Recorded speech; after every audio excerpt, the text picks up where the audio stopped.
Good morning from the Wilson Center in Washington, D.C. I'd like to welcome all of you here in attendance, as well as those participating via C-SPAN. I'm Robert Litvak, the Wilson Center's Senior Vice President. Today's event, Mexican migration flows from great wave to gentle stream, could not be more topical. I would like to thank the Migration Policy Institute for co-hosting this event, and want to thank, again, everyone for coming out on this soggy day in Washington, D.C. It is not lost on us that we are holding this event on midterm election day, but I think having this event on this day in some ways feels appropriate, given that the topic of immigration and migration has been at the forefront of America's midterm elections. The flows of migration from Mexico have reduced from a great wave to a smaller stream.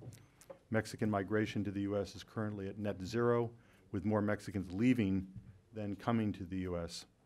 Yet many Americans have an outdated perception of what a Mexican migrant looks like today. There are too few stories in the national conversation about who is coming to the U.S. from Mexico, how they bring meaningful contributions, and what happens to their relationship with the U.S. if they choose or are forced to return. This event, which is sponsored by the Wilson Center's Mexico Institute, headed by Duncan Wood, as well as by the Migration Policy Institute, aims to present information regarding the flows of Mexicans both to and from the United States, as well as to explore the diversity and contributions of a population that has always been deeply a part of the United States. So thank you again for coming. And now I'd like to present our distinguished opening speaker, the Honorable Ambassador Guillermo Gutierrez, who is a friend of the Wilson Center, and it's a pleasure to welcome him back. He served as Mexico's ambassador since 2017. Previously served as managing director of the North American Development Bank, headquartered in San Antonio, Texas, where his professional activity was focused on infrastructure development and finance along the U.S.-Mexican border. He previously served in prominent positions in the areas of trade, finance, diplomacy, and national security under 4 presidents. He's really covered, he has an extraordinary breadth of experience in his career. We're so delighted to welcome him back to the Wilson Center. Mr. Ambassador, the floor is yours.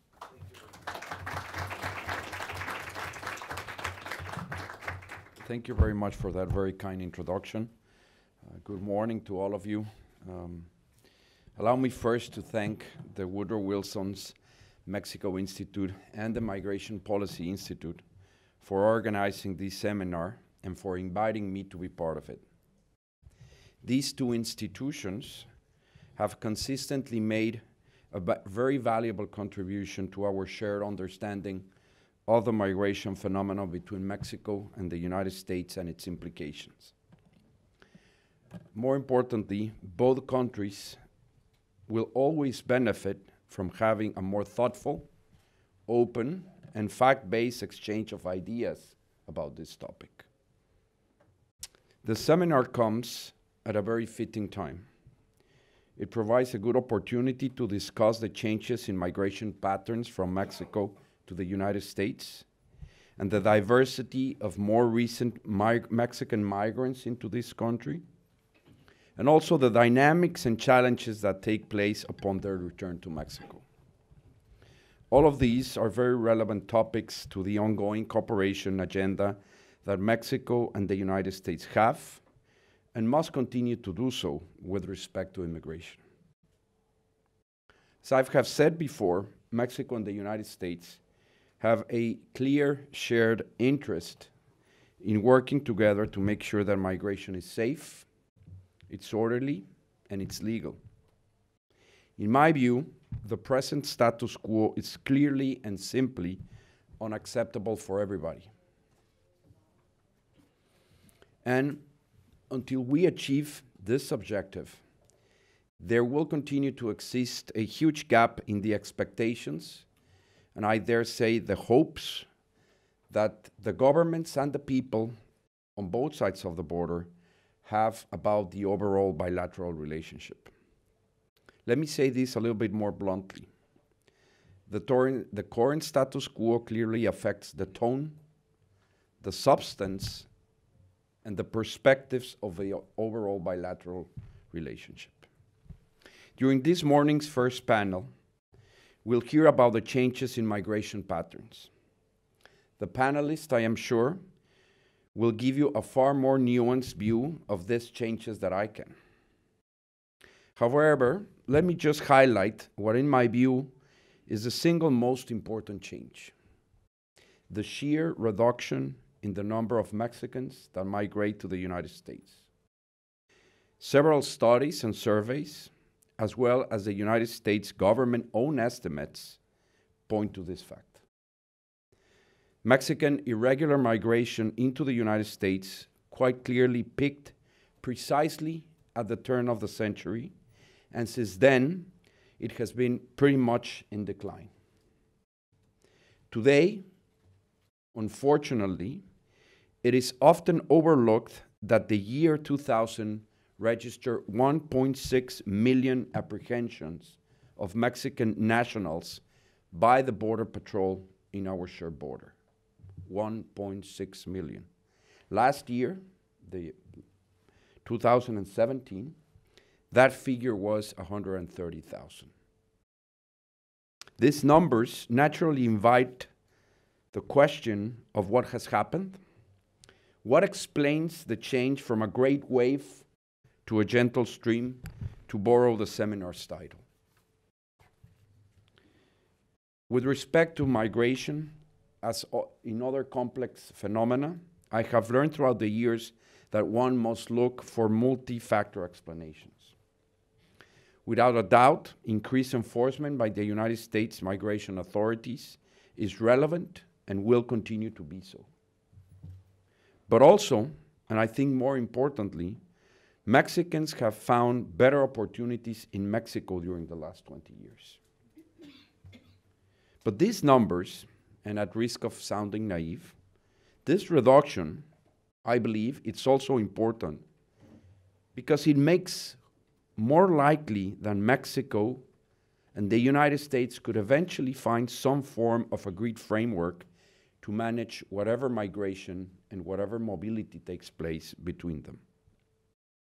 To put things in perspective, when the so-called whole enchilada was being negotiated, or at least discussed 18 years ago, irregular migration from Mexicans into the United States was an intractable problem. And I do believe that it's no longer the case. During the second panel, we'll learn about the phase of recent Mexican migration into the United States, how Mexican migration is becoming more diverse. Using Andrew Seeley's term in his book about the forces driving Mexico and the United States together, there is a tsunami of Mexican talent coming legally and enriching the United States as well as Mexico. From farm workers to engineers, restaurant owners to computer coders, Mexican immigrants reflect more and more the diversity and richness of the Mexican labor force, as this seminar program rightly points out. Let's see this as an area of opportunity. As Ambassador Anthony Wayne's recent research suggests, we have a skills gap that negatively affects our competitiveness and our economic performance, understanding our as that of the North American region. With the economy growing as it is, reports already show labor shortages in the U.S. in sectors such as construction, accommodation, and food services, and health and care and social assistance, among others. Bring the demographics into the mix. The United States is precisely at the point when baby boomers are reaching retirement. The median age of the U.S. is 38 years, ranked around 62 in the world. The Mexican median age is 28, ranked about 133 in the world. So yes, let's make it legal, by all means. Let's make it safe. let's make it orderly, and let me add, let's make it smart by jointly thinking about workforce development for the future. The last panel will review the challenges and opportunities that return migration presents. Whether voluntarily or involuntarily, a significant number of Mexican nationals return every year from the United States. It is important to understand why people return, what programs can be put together to make reintegration better, and how to take advantage of the skills and capital that migrants have acquired. As the Global Migration Group points out, return migrants are potential drivers of development for their countries of origin if successfully reintegrated into the local society and into the labor market. Let me conclude by saying, as I mentioned, this seminar comes at a fitting time. You are all aware of the lively debate going on about regional migration between Mexico, Central America, and the United States. Clearly, there are no easy policy responses to regional migration trends that we're experiencing, as never before. In my view, we're facing nothing short of a serious humanitarian situation. And it can only be addressed comprehensively and definitely if A, we continue to talk among the governments of the region, and we continue to have cooperation in spite of the difficulties and the differences. B, if we continue to address development in those countries that are less fortunate presently. And to be clear, aid from abroad to these countries would only be as useful as those countries are willing to help themselves.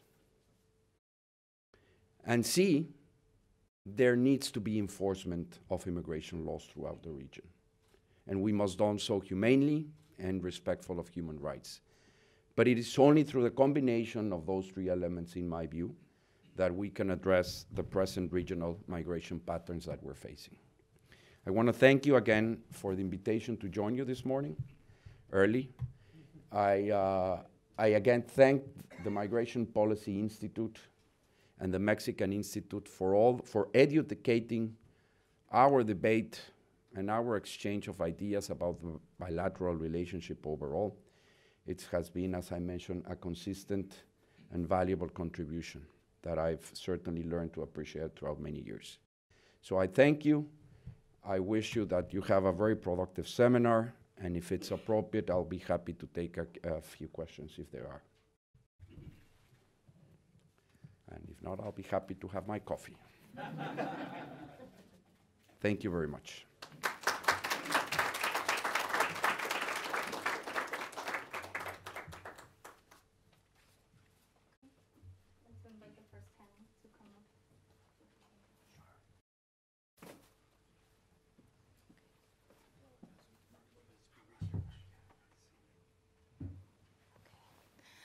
Thanks again, everyone, for being here. I'm Rachel Schmidtke. I'm the Program Associate for Migration, and I'll be introducing our first panel that we're very excited to have.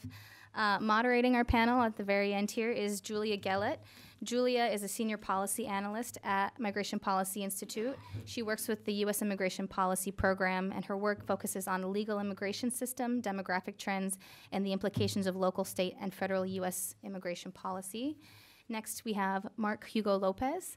Mark is the Director of Global Migration and Demography Research at Pew Research Center. He leads planning of the center's research agenda on international demographic trends, international migration, U.S. immigration trends, and the U.S. Latino community. And finally, we have Ariel Ruiz Soto. Ariel is the Associate Policy Analyst at Migration Policy Institute, where he provides quantitative research support across MPI programs. His research focuses on the impact of U.S. immigration policies on immigrants' experiences of socioeconomic integration across varying geographical and political contexts. So thank you, and with that, we'll go ahead and start. Thank you, Rachel. Good morning, everybody. Good morning. Yes. Do you want me to stand or just from here? You can sit. All right. Again, good morning. Thank you for being here in this what has been a wet start to a day. We appreciate that this is a topic, as the ambassador has just mentioned, that's something that we will continue to hopefully engage in. This panel is meant to try to provide a background about what's really the trends and what's changing, so that we can have an informed discussion for their panels. So let's begin by, and actually, again, as Rachel mentioned, my name is Ariel Ruiz. I'll be focusing specifically on immigrants in the United States. So let's start by looking into the numbers first. We know that the United States is by far the largest destination for Mexican immigrants, but the phenomenon of Mexican migration to the United States is undergoing a significant change. After 4 decades of strong growth, the Mexican immigrant population in the United States is hit a turning point in 2010. While the overall numbers of immigrants in the country increased every year between 2010 and 2017, the number of Mexicans first flattened out and then started to slow down into decline in 2014. Between 2016 and 2017, the Mexican immigrant population shrunk by about 300,000, from 11.6 million to 11.3 million. And what you can see here in this chart is that not only the recent trends that I mentioned, but you can go back to 1980 when the Mexican population was at its lowest point in 2.2 million. That increased to 4.3 in 1990, 9.2 in 2000, 11.7 million in 2010, and then, as I mentioned, slowly flattened out until it became to fall to 11.3, which is where we currently stand. I'll come back to, at the conclusion, what we'll mention, but it's important here to know that for a long time, migration from Mexico to the United States has largely been driven by low-skilled, unauthorized workers seeking economic opportunity. But in recent years, migration patterns have changed due to some factors, as the ambassador just mentioned, which include improving Mexican economy, stepped up U.S. immigration enforcement, and the long-term drop in Mexico's birth rates. More Mexican immigrants have returned to Mexico than migrated to the United States, and apprehensions of Mexicans at the U.S.-Mexico border are now at a 40-year low.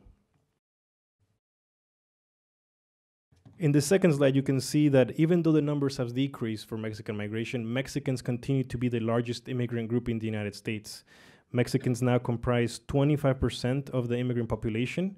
In 2017, this is compared to 29% in 2010. You can also see that for the countries of the Northern Triangle, El Salvador, Guatemala, and Honduras, the share stayed relatively stable. 3% for El Salvador, Guatemala is at 2%, and Honduras is at 1%. The key here is that the change has occurred for mainly for other countries, including some Asian countries like China and India, who have now increasingly taken shares of the U.S. immigration population. And again, this is 25% of the 44.5 million immigrants as of 2007 for Mexico. Where are Mexicans residing in the U.S.? At large, we know that Mexican immigrants have here in the United States a very long time, which means that they are predominantly located in traditional receiving states. We can think of California, Texas, and Illinois. In 2006 period, most immigrants from Mexico lived in California, about 37%, 22% in Texas, and 6% in Illinois. The top 5 largest metropolitan areas for Mexican immigrants are Los Angeles, which is 1.7 of the total, representing 13% of Los Angeles population. Chicago, which is 650,000, representing 7% of the total population. Houston at 622,000. Dallas at 613,000. And the Riverside metropolitan area representing 562,000 Mexicans. Combined, these 5 metropolitan areas make up about 36 or 37% of the total population of Mexicans in the United States. Just these 5 locations are more than a third of all Mexicans.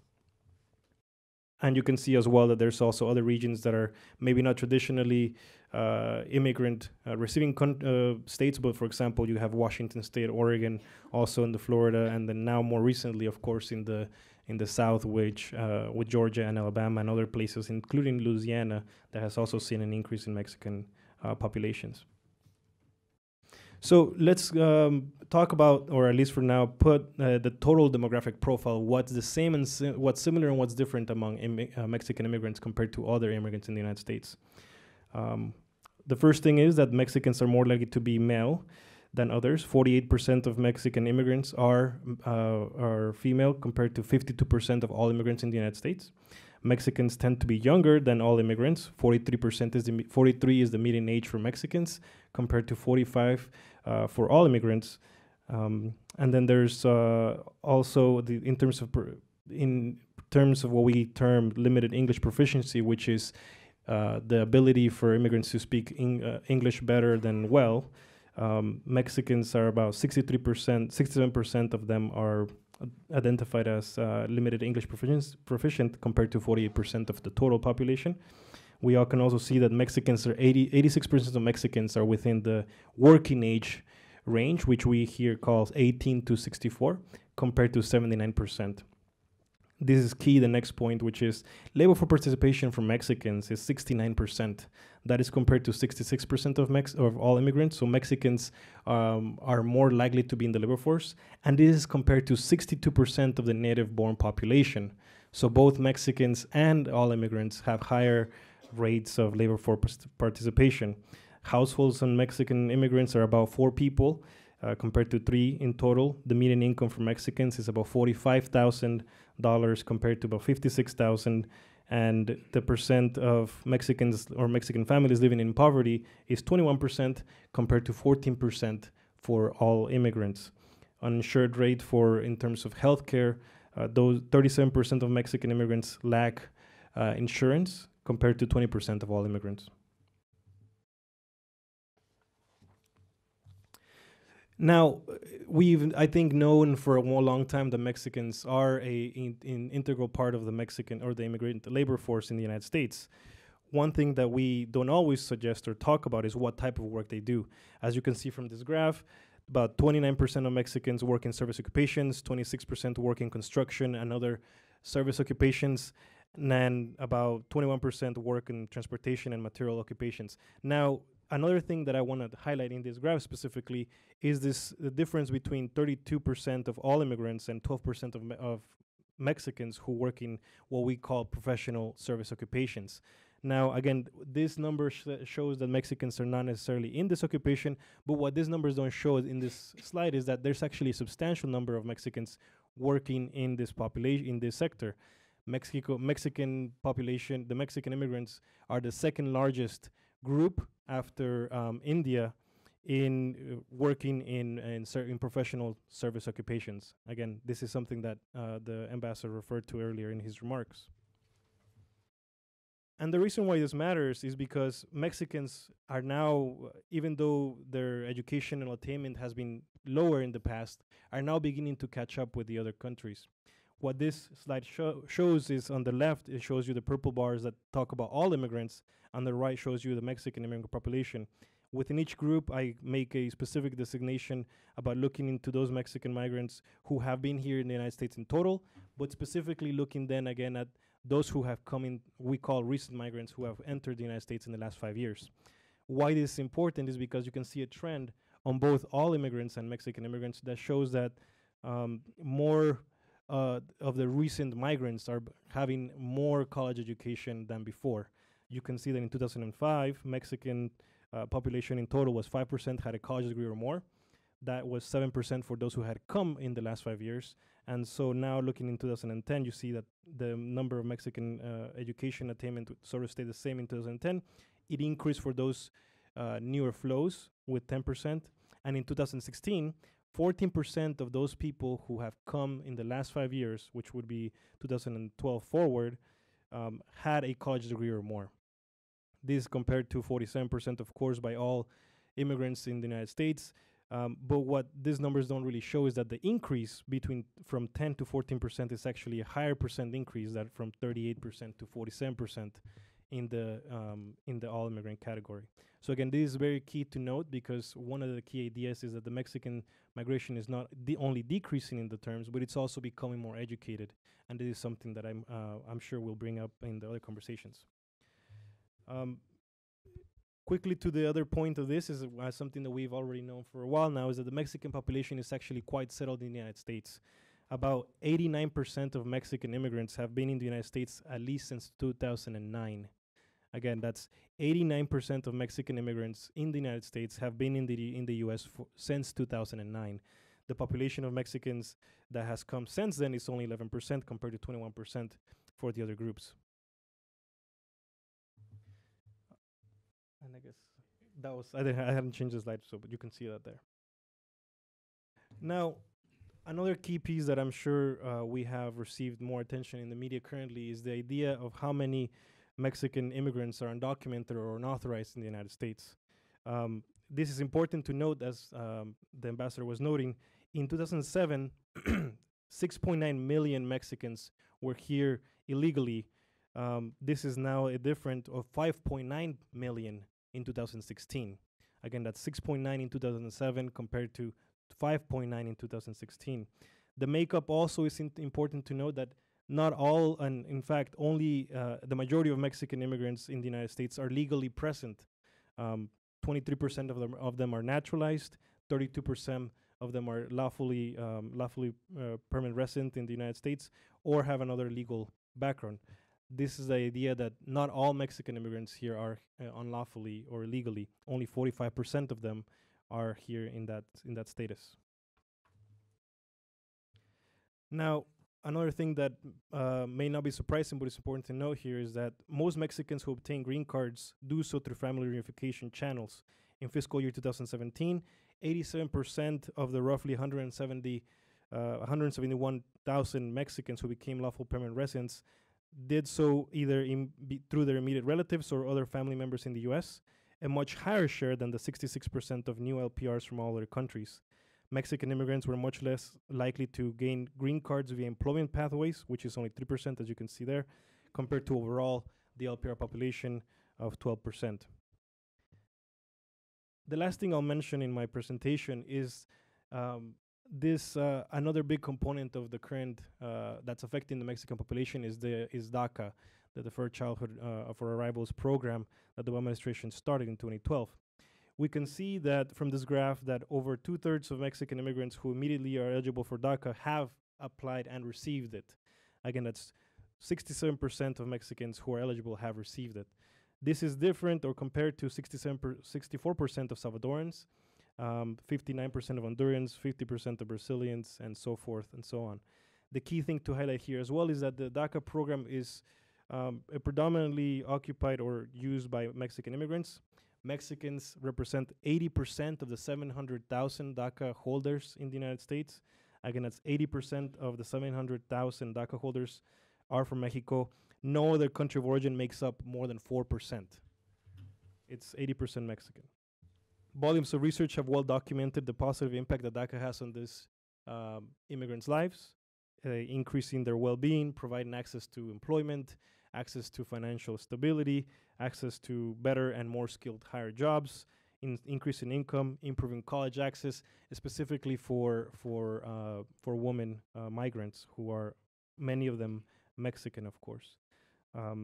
So I will leave that conversation there. I think we will be able to go back to some other questions in other cases you may have, but that's it for now.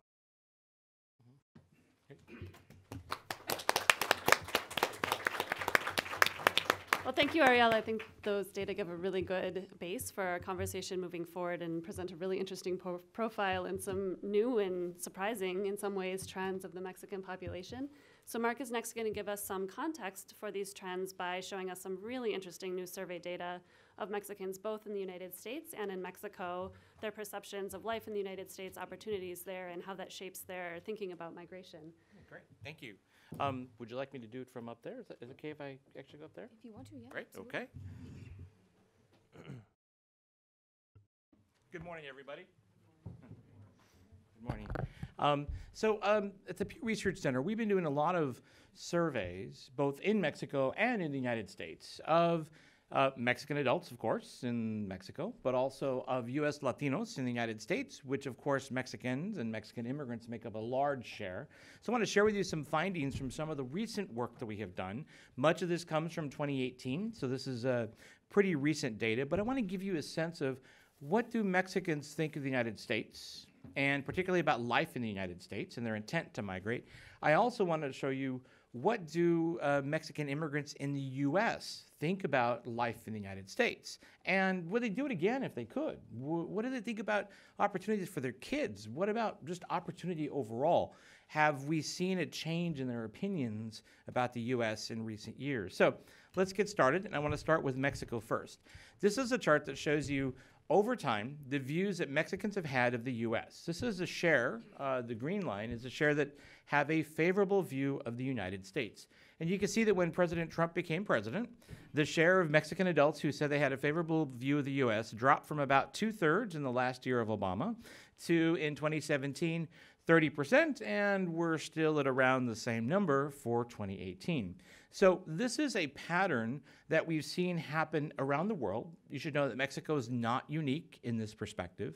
But you can also see that Mexicans have little confidence in the U.S. president, and that particularly with regards to Donald Trump, just 6% of Mexican adults in 2018, unchanged from 2017, say that they have confidence in President Trump. Now, Obama's years are interesting because you can see there was some variability in both of these measures during the Obama years, and President Trump isn't the only president who's had a low level of confidence among Mexicans. You can see that in the last few years of Bush, there was a relatively low level of confidence in President Bush at the time. So these numbers do change, and they do move around, and they oftentimes do reflect various events happening in the U.S.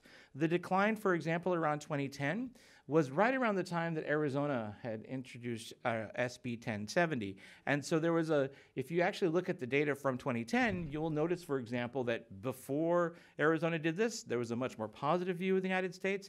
And then we were in the field when this happened. After, the view of the U.S. was substantially lower as a result.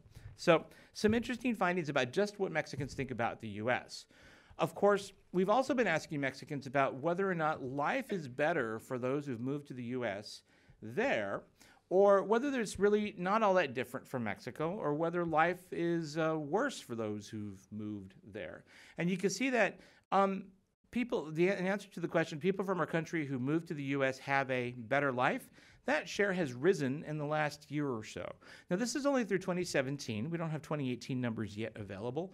But even so, there's a growing share of Mexicans who see life as better for those who've left Mexico for the U.S. Now, this is in contrast to the decline that we saw for a few years there in the last few years of the Obama administration. This number has moved around some, but you should note that the share that say that things are worse is actually down to 10% in 2017. Stay tuned. We plan to have some results for 2018, so stay tuned. That's coming. I also want to give you a sense, though, of how many Mexicans would like to come to the U.S. if they could. And this is a number that we've been following for some time. There's been a decline in the share who say they would like to work and live in the United States. That share is now down to about 32%. It was at a high of almost 35, 36% in 2011. And the share that say they would do so without authorization has dropped sharply. So there are still many Mexicans who say they would like to move if they could. If they had the means and opportunity to do so, they would leave Mexico for the United States. But the share who say they would do so without authorization is lower today than it was just a few years ago. This, too, speaks to the changing nature of Mexican migration. Who's deciding to potentially leave, and how might they choose to leave? So there's a number of different trends that are going on that I think are reflected in this particular finding. Now, of course, the view for Mexico is very interesting. We also want to know, though, about Mexican immigrants in the United States, and a couple of additional facts about Mexican immigrants. As Ariel pointed out, the number of new arrivals to the United States for years, for 4 decades, was dominated by new arrivals from Mexico. But at about 2010, 2011, Mexican migration had been dropping for some time, and India and China were then the largest single senders of new migrants to the United States. I think that's important to note, but I want to stress as well that it's not that India and China have surged. They've slowly been rising for a number of years. It's that Mexican new arrivals dropped sharply, dropped precipitously, all the way since the Great Recession till today. Now, to give you some sense of this, yes, China and India might be sending about 150,000 new arrivals, say, in a given year, Mexico's not far behind. It's about at 110, maybe 120,000. So there are still new Mexican immigrants coming to the United States.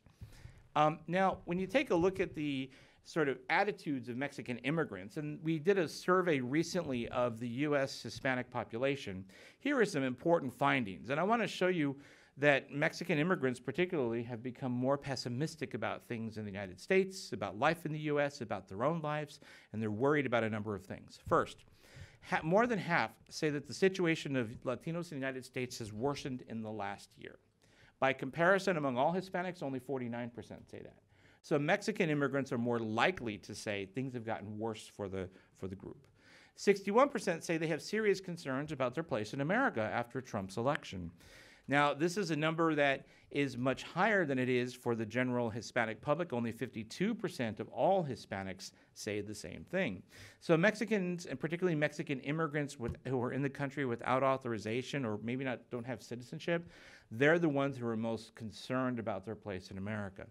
71% say that they worry that they themselves, a family member, or a friend could potentially be deported. Now, this number for all Hispanics is at about 55%.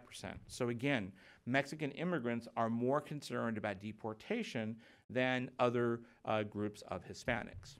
64% say that they are dissatisfied with the way things are going in the U.S. today. For all Hispanics, it's about the same, about 65%. Hispanics generally have turned sour on the direction of the U.S. Overall. And 75% of Mexican immigrants say that the Trump administration's policies have been harmful to Hispanics. That is higher than it is for all Hispanics, among whom two-thirds, or 67%, say the same. So as you can see, somewhat of a sense of pessimism, a growing sense of pessimism, concern about the direction of the United States, concern about their own place in America.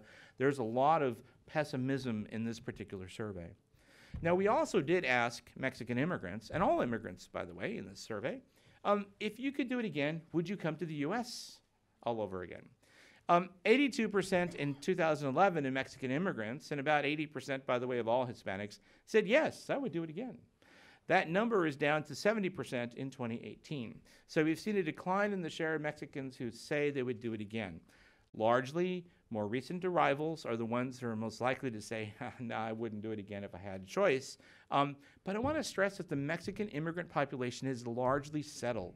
So many of these folks are not recent arrivals who've changed their minds. These are oftentimes people who have been here for 10 or 20 years. So this is not just a new arrival story. What about in terms of how they see the United States? So this is also from our 2018 survey. 85% of immigrants, Mexican immigrants, say that the opportunity is better in the United States than it is in Mexico. Now, this is little changed from 2011. So seeing the U.S. as a place of opportunity is just about where it was back in 2011. What about conditions for raising children? 3/4 of Mexican immigrants say the U.S. is the better place than Mexico, and this, too, is little changed from the past. So while the intent to migrate might be changing, the view of the United States as a place to live, for opportunity, and for raising children is little changed. And this is true, by the way, of all Hispanic immigrants. This is not just a Mexican immigrant story. Finally, I want to talk a little bit about some of the patterns of migration, because we've been talking about net zero. And while I would say that, yes, Mexican migration is close to net zero, there's actually been an outflow of Mexican immigrants from the U.S. to Mexico. If you look at data sources from the U.S., from Mexico, this chart shows you over certain periods the number of Mexicans coming to the U.S. and the number of Mexicans leaving. And so you could see the orange bar is the U.S. to Mexico flow. And you can see between 2009 and 2014, more Mexicans left than came to the U.S. Now, as many have pointed out, the number of Mexican immigrants living in the U.S. has been in decline for some time. So this story of Mexican outmigration is really a story of people deciding to return home. Now, when you look at Mexican survey data as to why people have returned home, the biggest reason they give is to be with family. So about 2/3 of Mexican immigrants who return say it's to be with family. Maybe 15% say they were deported, but the biggest reason is to return home. Many are returning home late in life. So they've decided to go home after being in the U.S. for many years, and perhaps decided to quote unquote retire by moving back home and also to be with family. This is also an interesting part of the story with regards to Mexicans, because when we talk about Mexicans and U.S. citizenship, Mexicans have the lowest naturalization rates in the United States of any immigrant group. By our estimate, through 2015, about 42% of Mexican immigrants who were eligible to naturalize had done so. But for all other groups of immigrants, that number was more like about 74%. So the other interesting story about Mexican immigrants is that many who can become U.S. citizens actually haven't done so and have been in the United States for 20 or so years, maybe even more, and still haven't quite become a U.S. citizen. It's an interesting question because, as Ariel pointed out with his pie chart showing you the legal status of the Mexican immigrant population, you saw there was a large chunk of people who were LPRs. And while many do become a U.S. citizen, frankly, there are millions and millions who haven't done so yet. So we've asked in some of our surveys, why hasn't that happened? So here are the findings for Mexican immigrants, and why haven't they decided to become a U.S. citizen yet? By the way, about 90% of them say they want to become a U.S. citizen, but even that's interesting because it's also true that not everybody who comes to the U.S. as an immigrant necessarily wants to be a U.S. citizen. People come here for various reasons, and some people will choose to go home after a few years and never achieve U.S. citizenship or never apply for it. But why do Mexican immigrants tell us they haven't applied yet for citizenship? Well, first, language barriers is one of the big barriers. They're worried about taking a test in English. Some of them say that they haven't tried yet or have actually told us that they're just not interested, which I think is also quite interesting. Financial barriers, it is expensive to apply. And about 8% at the time we did the survey said that they were currently applying for citizenship. So as you can see, there's a multitude of reasons why people might not have done this just yet. And if you follow the world of the Latino vote, you'll know that in 2016, there were lots of efforts to get people to naturalize so they could vote. And it's no surprise that there's a focus on that group because it's such a large population of people who are eligible to do it right now. And many of them just haven't done so. There's a lot more to talk about with regards to Mexican immigration, Mexican immigrants in the U.S., and I look forward to our conversation in terms of questions. But I'm going to stop there and look forward to having this conversation. Thank you.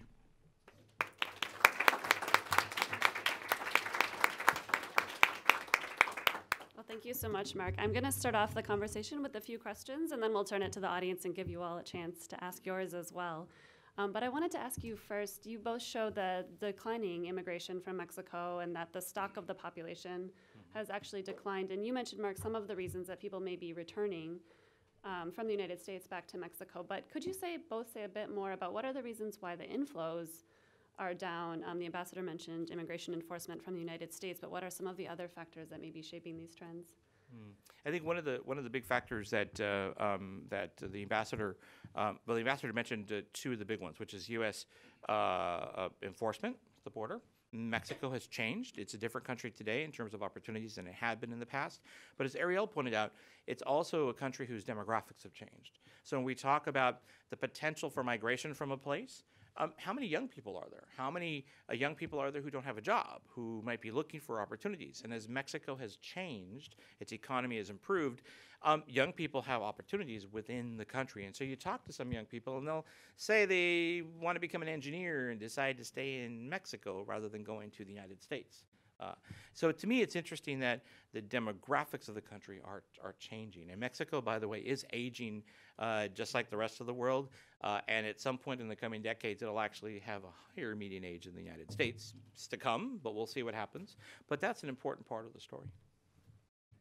And then if I can add just one thing, I think in terms of the inflows to the U.S., one of the things that often doesn't get mentioned is that there's also different changes in how the Mexican migrants have decided to come to the United States. The question you had about legally coming to the U.S. or not coming illegally to the United States is very important. The way to come to the U.S. has become more expensive, more dangerous, not only because of the circumstances here, but also circumstances in Mexico. In some cases, violence is really high in certain border states and border towns, which has made it more difficult for migrants to make that decision on their own, also more expensive. So that's one thing to be for sure to include. In terms of the other factors, I think, as Mark pointed out, I think education has been key. Mexico for a long time had focused on primary level education. It has been doing better now in secondary level education, which has given more opportunities to younger people to see that they can stay in their country of origin. Now, this is by no means perfect. We must understand that even though there's been increase in economic opportunities in Mexico, there's also a lot of these opportunities are in the informal labor market, which often do not provide a fulfilled wage, and therefore in the longer term, it's still not compared to the United States, it's still not a better option. So I think you have a mix of factors, but at least in one hand, you want to stress the economic factors in Mexico that have made things better, as well as the economic factors that have made it more difficult to come to the U.S. because of the different deterrence policies that Mexico has happened, of course. Great, thanks. And then, Mark, your data show kind of a conundrum in a way that people, or a puzzle that people see that the United States is they may have less opportunities, they're more worried about immigration enforcement, they think the situation for Latinos or for immigrants has worsened over time. At the same time, the people in your survey data say that the U.S. has a lot of opportunity, that it's a better place. There's more economic opportunity here, and we know, in fact, that our economy is booming, that we have really strong job growth. So I'm curious if you have thoughts about how is this going to play out if people perceive a harsh climate and tough policies, but they also see the opportunity for jobs. What does that imply for what we could expect for future migration trends? It's a great question. So in the survey that we did of the U.S. Latino population, we did get this interesting pattern of responses. On the one hand, immediately many Latinos see things have gotten worse, and they say the Trump administration's policies are hurting Latinos. So they're tying it in many ways to the current administration. But when looking to the future, on many different pieces, you do see Latinos saying that they believe in the United States or they see opportunity here in the U.S. still. But I would caution that the optimism that we used to see among Latinos has somewhat diminished in our most recent survey. And Mexicans are no different in this particular survey. For example, we'd asked, do you think your children will be better off than you are in the future? In the past, about 3/4 of Latinos used to say yes. In this current survey, only half do. That's true of Republican Hispanics, true of Hispanic Democrats. It's true of Mexicans, it's true of Cubans, it's true of every group has had this decline of about 25 percentage points in the share that expect their kids to be better off. I want to follow up to see whether or not this feeling continues. One other additional piece, when it comes to their own finances, many Latinos tell us that things have gotten worse in the last year and they don't expect it to improve. Yet that's counter to the low unemployment rate that we're seeing for Latino workers. It's at the record low. And when it comes to household incomes for Hispanic households have risen faster than any other group in the last year or so, according to the Census Bureau. So this sense of the environment of what's happening and the connection to the Trump administration is something that's reflected in some of these responses in our survey. And the pessimism reflects a general pessimism about the U.S. Interesting. Good. Well, I have tons of questions, but I'd like to open it up to all of you and see if anyone in the audience has a question. Yes. Hi, my name is Delancey Gaston and I work for USCIS. Thank you. Mark, I was really interested in your results from the Mexican survey or surveys over years. And I was just wondering if you have done additional analysis on the respondents from traditional sending regions of Mexico to know whether those regions in particular have any trends that would be of interest to us. Thank you. That's a great question. So these surveys are about a sample size of about 1,000 per year. So it's hard to do a more detailed regional analysis. So we don't have that in this particular set of surveys. However, we do have a lot of surveys now. So we do have a large sample size. It'd be actually interesting to take a look at this. And it's something that I hope we can do soon. I would say that there are differences in attitudes about the U.S. depending on how close you are to the U.S. border. If you're within about 400 miles of the U.S. border in Mexico, you have a more favorable view of the United States than if you're farther away, which is interesting because on the U.S. side, Americans who live closest to the border have a less favorable view of Mexico, but farther away, they have a more favorable view of Mexico. So there are some interesting differences regionally. Other questions? Thank you. Great talk. Ryan Baugh, Office of Immigration Statistics. the 31% who were not interested or just haven't applied for citizenship yet, could you illuminate a little bit more about some of the major reasons within that category? Maybe related to changing value, perceived value of citizenship or other factors. You know, that's something that's a great question. So in our 2015 survey, we had asked immigrants who were in the country legally. In other words, they have have a green card, but they haven't achieved citizenship yet. We asked them a series of questions, and you saw the open-ended question on this one, and it was an open-ended question. There's so many responses, it's hard for me to remember all the particular specifics, and I can certainly point you to the top line for that. But these two categorizations generally reflects this one category. So many people said they just weren't interested. That was an important part. The other component was also a lot of the responses, but I don't remember all the details specifically. I'd have to get back to you about that. I'd be happy to send you the top line. Yeah. Other questions? Hi, my name is Mary Gardner. I'm with the U.S. Hispanic Chamber of Commerce, and I had to ask this question maybe because it's voting day, but I was wondering if anyone on the panel had information about the political affiliation of Mexican immigrants in the United States that have been naturalized, or which policy issues are most motivating to that community of immigrants. In some of our work that we've done, we've looked at the political affiliations of Mexicans and Mexican immigrants. Very strongly, they identify with or lean towards the Democratic Party. So they're one of the big drivers of that general statistic for the Hispanic population overall, and they are one of the more strongly leaning Democratic Party groups. When it comes to policy issues, the issues that they tend to point to are economics, healthcare, and education. Immigration, too, is an issue, more so than it is, say, for the general U.S. public. But again, because Mexicans and Mexican immigrants are such a large part of the population, they're driving the results generally for the Hispanic population. This year, though, I will say that the one change that we did see is that immigration is now seen as one of the top issues facing the country, just equal to the economy. That's something that is reflected for the general U.S. public as well, so it's not unique to Hispanics, but it's something that we saw in this survey. Thank you.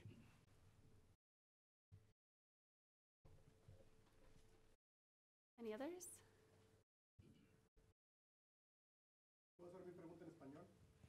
Sí. Sí, yo le quisiera preguntar si tiene alguna estadística de los migrantes, los hijos de migrantes, ¿por qué no siguen en la universidad? ¿Por qué nada más siguen hasta high school y se quedan? Quisiera saber yo sobre eso. Gracias. You want to answer this one?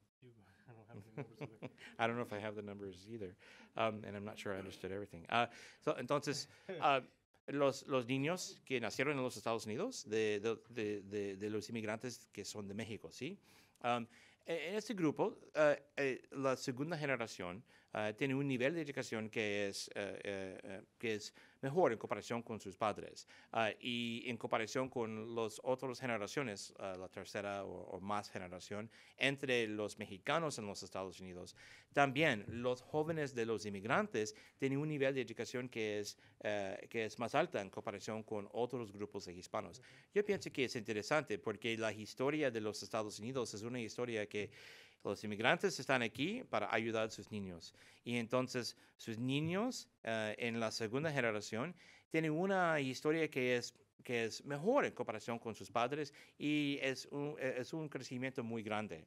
La tercera generación tenemos en muchos aspectos una disminución en el nivel de educación y también otras indicaciones de sus vidas en los Estados Unidos. Y yo pienso que es muy interesante. Pero entre los mexicanos, la brecha entre los padres y los niños es muy grande y hay mucho éxito entre la segunda generación de los niños de los mexicanos.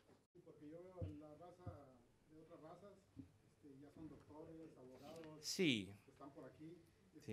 Y los hijos de migrantes, ¿no? Sí, entonces, entre los hispanos, esta es la historia, pero en comparación con otros grupos como los indios o como los inmigrantes de China, sí, los mexicanos y sus niños está avanzando en los Estados Unidos, pero no como los otros grupos de inmigrantes. Y hay una brecha también. Pero yo pienso que es interesante que tenemos una disminución muy grande en la tasa de los mexicanos, de los hispanos, que no tienen un diploma de high school. Está disminuyendo mucho. ¿Y por qué? Porque la segunda generación está cambiando esta estadística. Y yo pienso que es muy interesante. Yo soy un optimista sobre el futuro de los hispanos en el caso de educación, porque tenemos mucho más que están en las universidades. Sin embargo, los niveles no son como otros grupos. Es como los afroamericanos, pero no es como los asiáticos particularmente o los blancos. Sí, puedo nomás añadir una cosa. Es también la otra que importante en términos de política pública. Es importante saber que, por ejemplo, DACA ha sido una manera para que la gente, especialmente los niños que están aquí participando por ese programa, tienen más oportunidades para el colegio. Y hemos visto, de base de nuestros datos, que también de ese grupo de personas que se han beneficiado por el programa, sí han llegado a tener un tipo de nivel de trabajos más profesionales, más técnicos que sus padres. Los ciudadanos, los que ya son ciudadanos, Sí. no están saliendo adelante. Sí, entre los niños de los inmigrantes mexicanos que son ciudadanos de los Estados Unidos, sí, tenemos un crecimiento en el número que tienen un título, un diploma de high school y también el número que están en las universidades ahora. Ellos también son importantes para estos cambios, para la comunidad de los hispanos en total, pero en comparación con otros grupos, sí, en comparación con los asiáticos, yo pienso que no vamos a tener los mismos niveles de los asiáticos entre los mexicanos. ¿Por qué?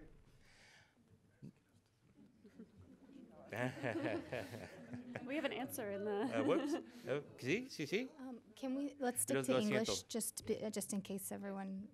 I think I'll just. My name is Alexandra Delano. I'm going to speak in the panel later, but I wanted to answer this because I think it's really important to contextualize it in relation to the conditions of the whole family, right? It's the children who are citizens here or were brought here at a young age and are doing better educationally don't have necessarily the support systems that they need at home because their parents may have undocumented status or a different kind of precarious status that forces them to be working 3 jobs and living in precarious conditions, and therefore they can't support the children in the way that other immigrant families can support them. And I think that affects significantly their aspirations as well as the financial support and other resources that they need in order to be able to complete high school and college. They also end up working as well while they're studying, and that puts them in very difficult conditions in terms of completing their studies with the same kind of support system that other groups might have. Pero yo pienso que también, I'm sorry, can I say one more thing? Quickly, yes. Yeah. Tenemos una encuesta de los hispanos con una pregunta sobre la importancia de una educación de la universidad. Y los latinos que tienen niños y también los latinos que son niños de inmigrantes, todos, la mayoría dicen que es importante para tener un título universitario para tener éxito en los Estados Unidos. Y este nivel es más alto en comparación con los estadounidenses en general. Sin embargo, yo pienso que sí, muchos de los latinos quieren ir a una universidad, quieren un título universitario, pero hay muchas barreras y entonces, porque es un poco, ¿cómo se dice? Es expensive. Y entonces yo pienso que hay otras barreras para este grupo. Well, we have 2 more great panels coming up, so unfortunately we have to end the conversation here, but please join me in thanking Mark and Ariel for great presentations. Thank you. Okay, I would like to invite our second panel to please come up.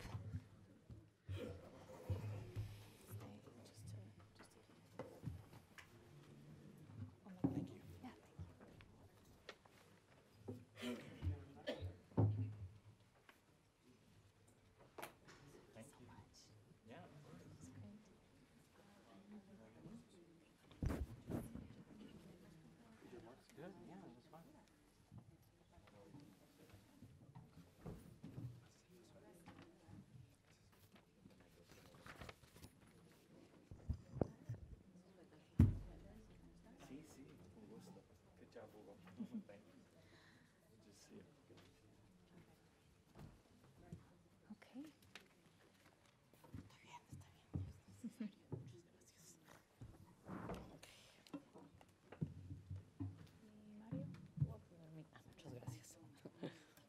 mi libro aquí.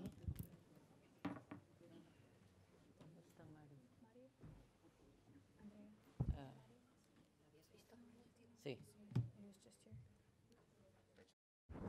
Okay, well, while we are waiting for Mario to come in the room, I'll go ahead and start making introductions. He's immigrating. He'll be back soon, hopefully. So first on the panel, we have Ramiro Cavazos. Ramiro is the president and CEO of the U.S. Hispanic Chamber of Commerce. Previously, he served as the president and CEO of the San Antonio Hispanic Chamber of Commerce for 10 years. And with his great expertise in economic development, he served as the director of economic development for the city of San Antonio, among other positions.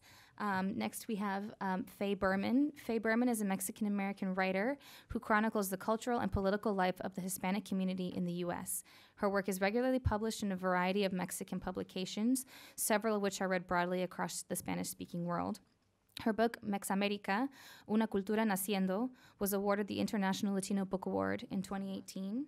And finally, Mario Hernandez, who will be our moderator today. He is the Director of Public Affairs at Western Union, and he's responsible for the development and implementation of public affairs strategies to reach Western Union's various constituencies in the U.S., Mexico, Central America, and the Caribbean. So with that, we'll start. Thanks. Great. Excellent. Good morning. Buenos días a todos. Again, my name is Mario Hernandez. I work for Western Union. And one of the things that I like a lot about my job is the opportunity to meet a lot of immigrants across the United States in traditional receiving cities like Los Angeles, Chicago, Houston, but also in emerging receiving communities like Nashville, Tennessee, like places in North Carolina, South Carolina, etc. And for me, this issue is very important. And I think that a little bit personal because I'm an immigrant myself. I was born in Tasco del Arcón, Guerrero, Mexico, en el barrio del Panteón. Thanks to education, I'm here. I became a U.S. citizen recently, so I'm a very proud new American. And I like the opportunities that this country offers to immigrants. And right now, there is an opportunity to precisely talk about the contributions of Mexican immigrants. I really like the presentation, the previous presentation that provided us the context for this. But now we're going to talk about people of carne y hueso. I mean, the real immigrants.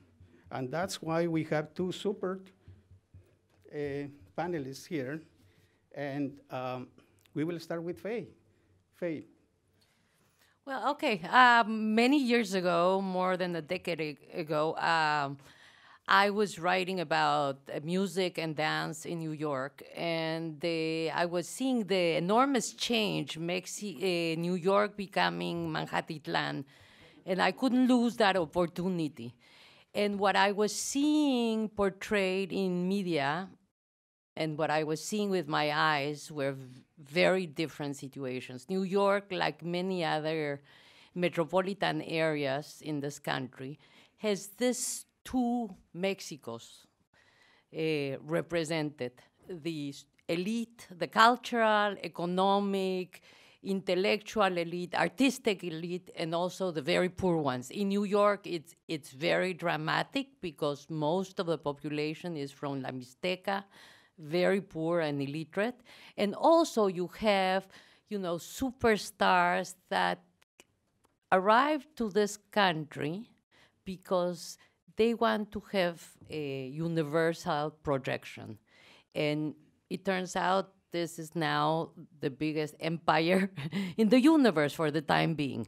So I started writing about that reality, and what I call Mexamérica talks about a multifaceted, animated, effervescent identity that I believe destroys the prejudices and the stereotypes that are made about the Mexican diaspora.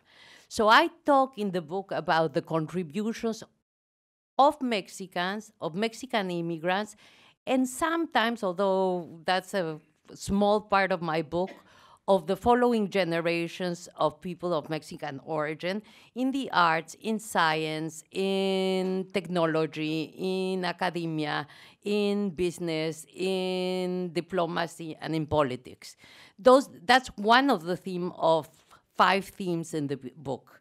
I also speak about language, and I realized touring with the book that a great percentage of the Mexican origin population doesn't speak Spanish any longer, to my amazement. So I have to come up with a version in English.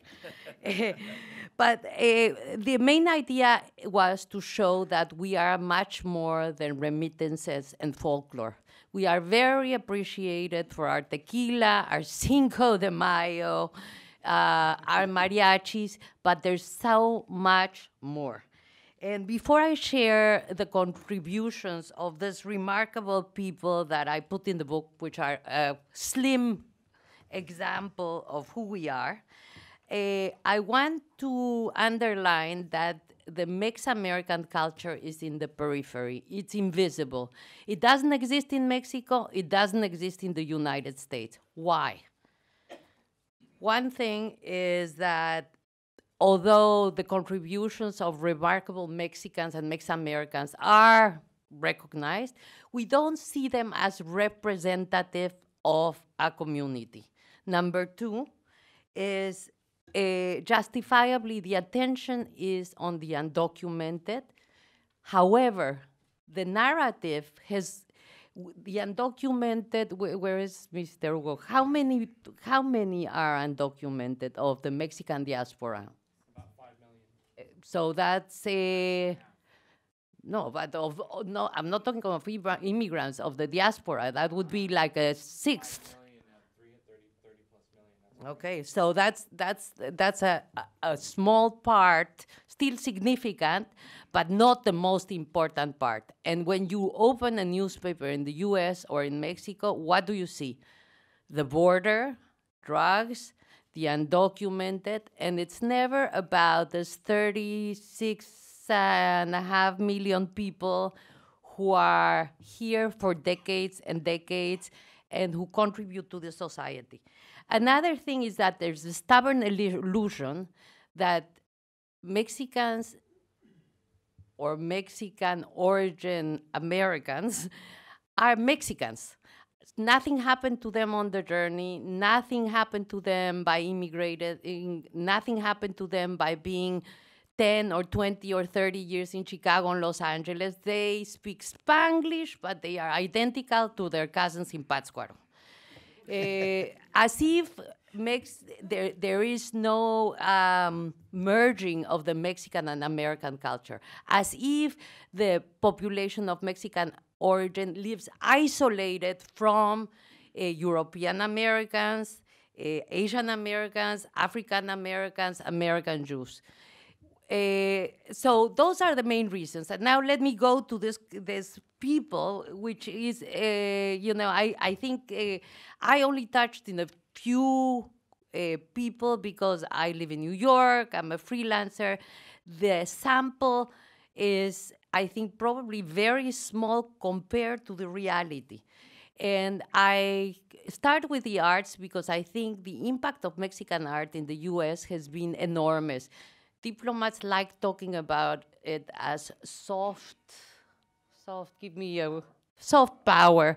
I don't think it's a soft power. I think it's one of the most powerful sources of who we are.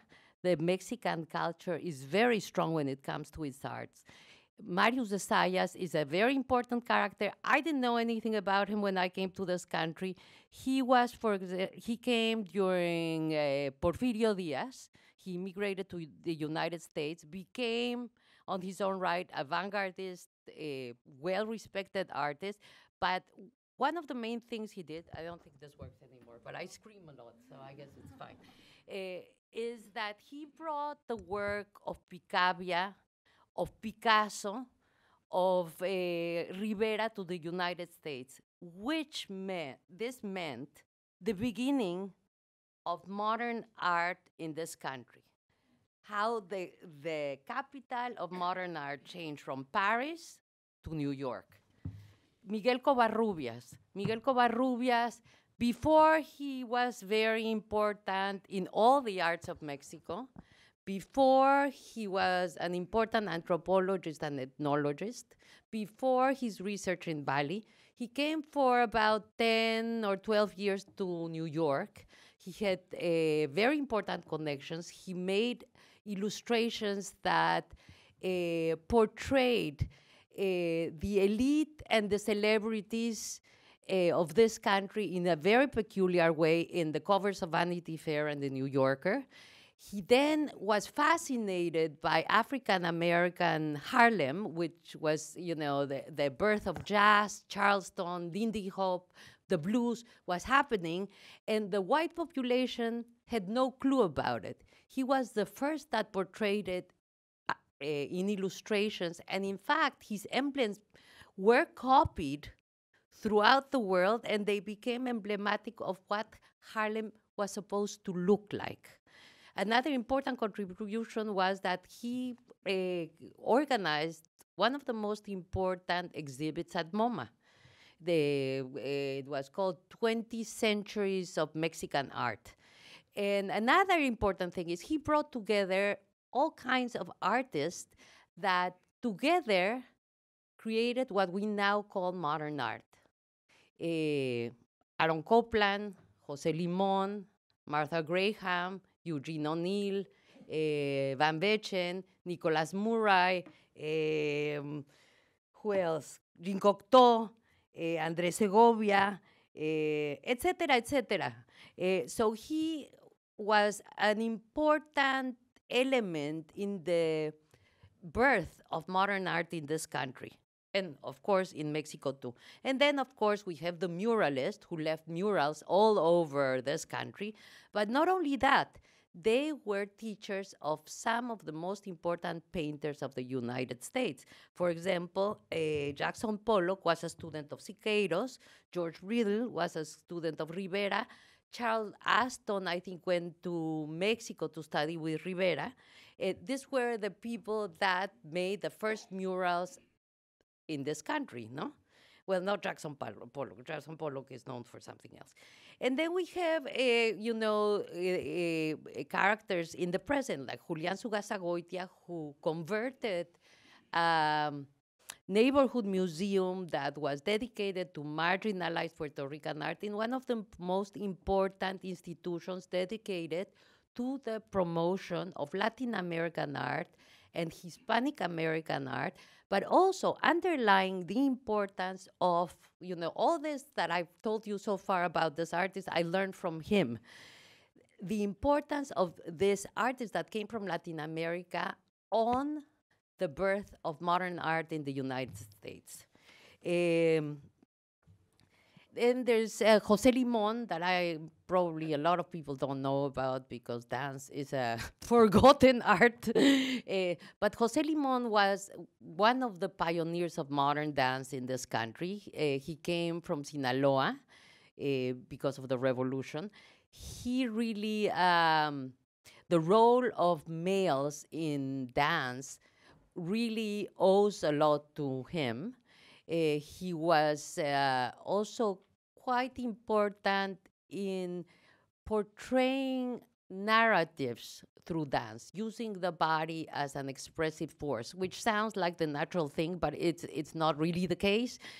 And what's interesting is he usually dealt with universal themes, but also and often with Mexican themes, chapters in Mexican history or traditions. And for example, we have a lot of choreographers of Mexico in the United States, especially New York. One that comes to mind to me is Javier Zul, whose real name is, I'm going to tell you, Guayol Kikín B. Kukul Balan Zul Chiquini, which means moon, jaguar, plumed serpent.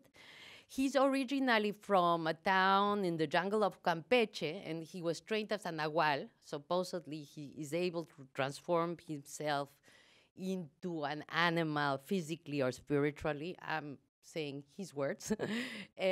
But basically, he puts on stage the story of Mayas or the transformation of being a Mayan into a citizen of New York.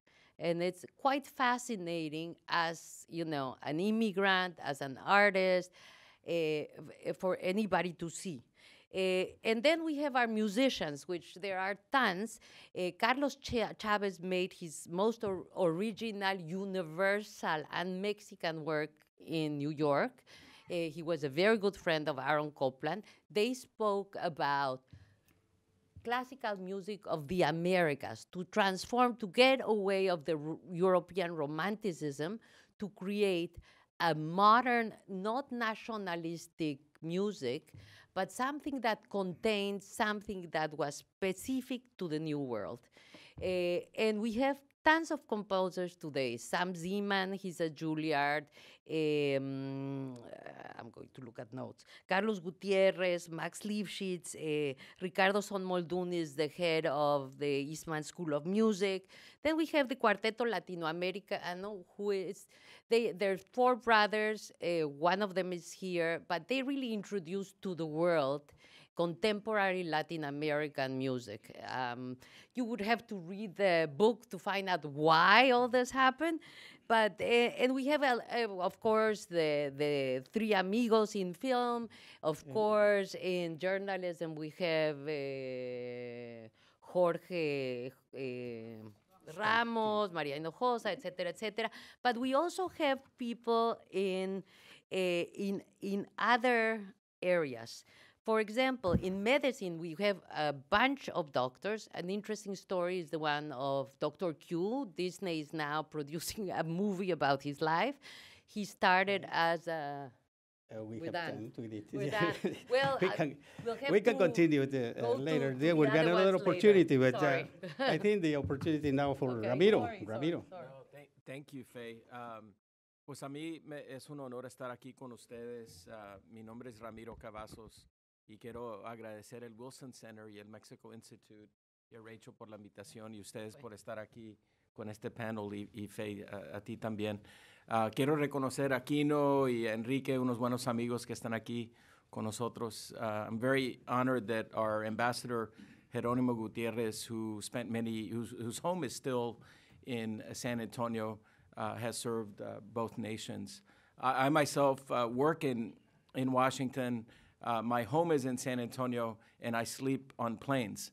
And so I just wanted to say that I will do my best to give you a sense of the Mexican experience in two parts. The first is my own personal story, my family, the Cavazos family in Texas.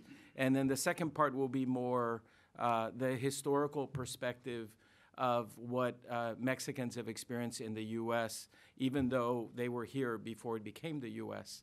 And so when we use the word immigrant or migrant, although it's usually attributed to Mexicans, it's really not accurate.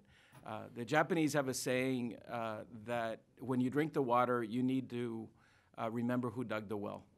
And so for me, perspective is so important. So the first part, and I'll do this within 10 minutes, I promise, and then open it up to questions, is my story. I can trace my personal story, my family, to 1628.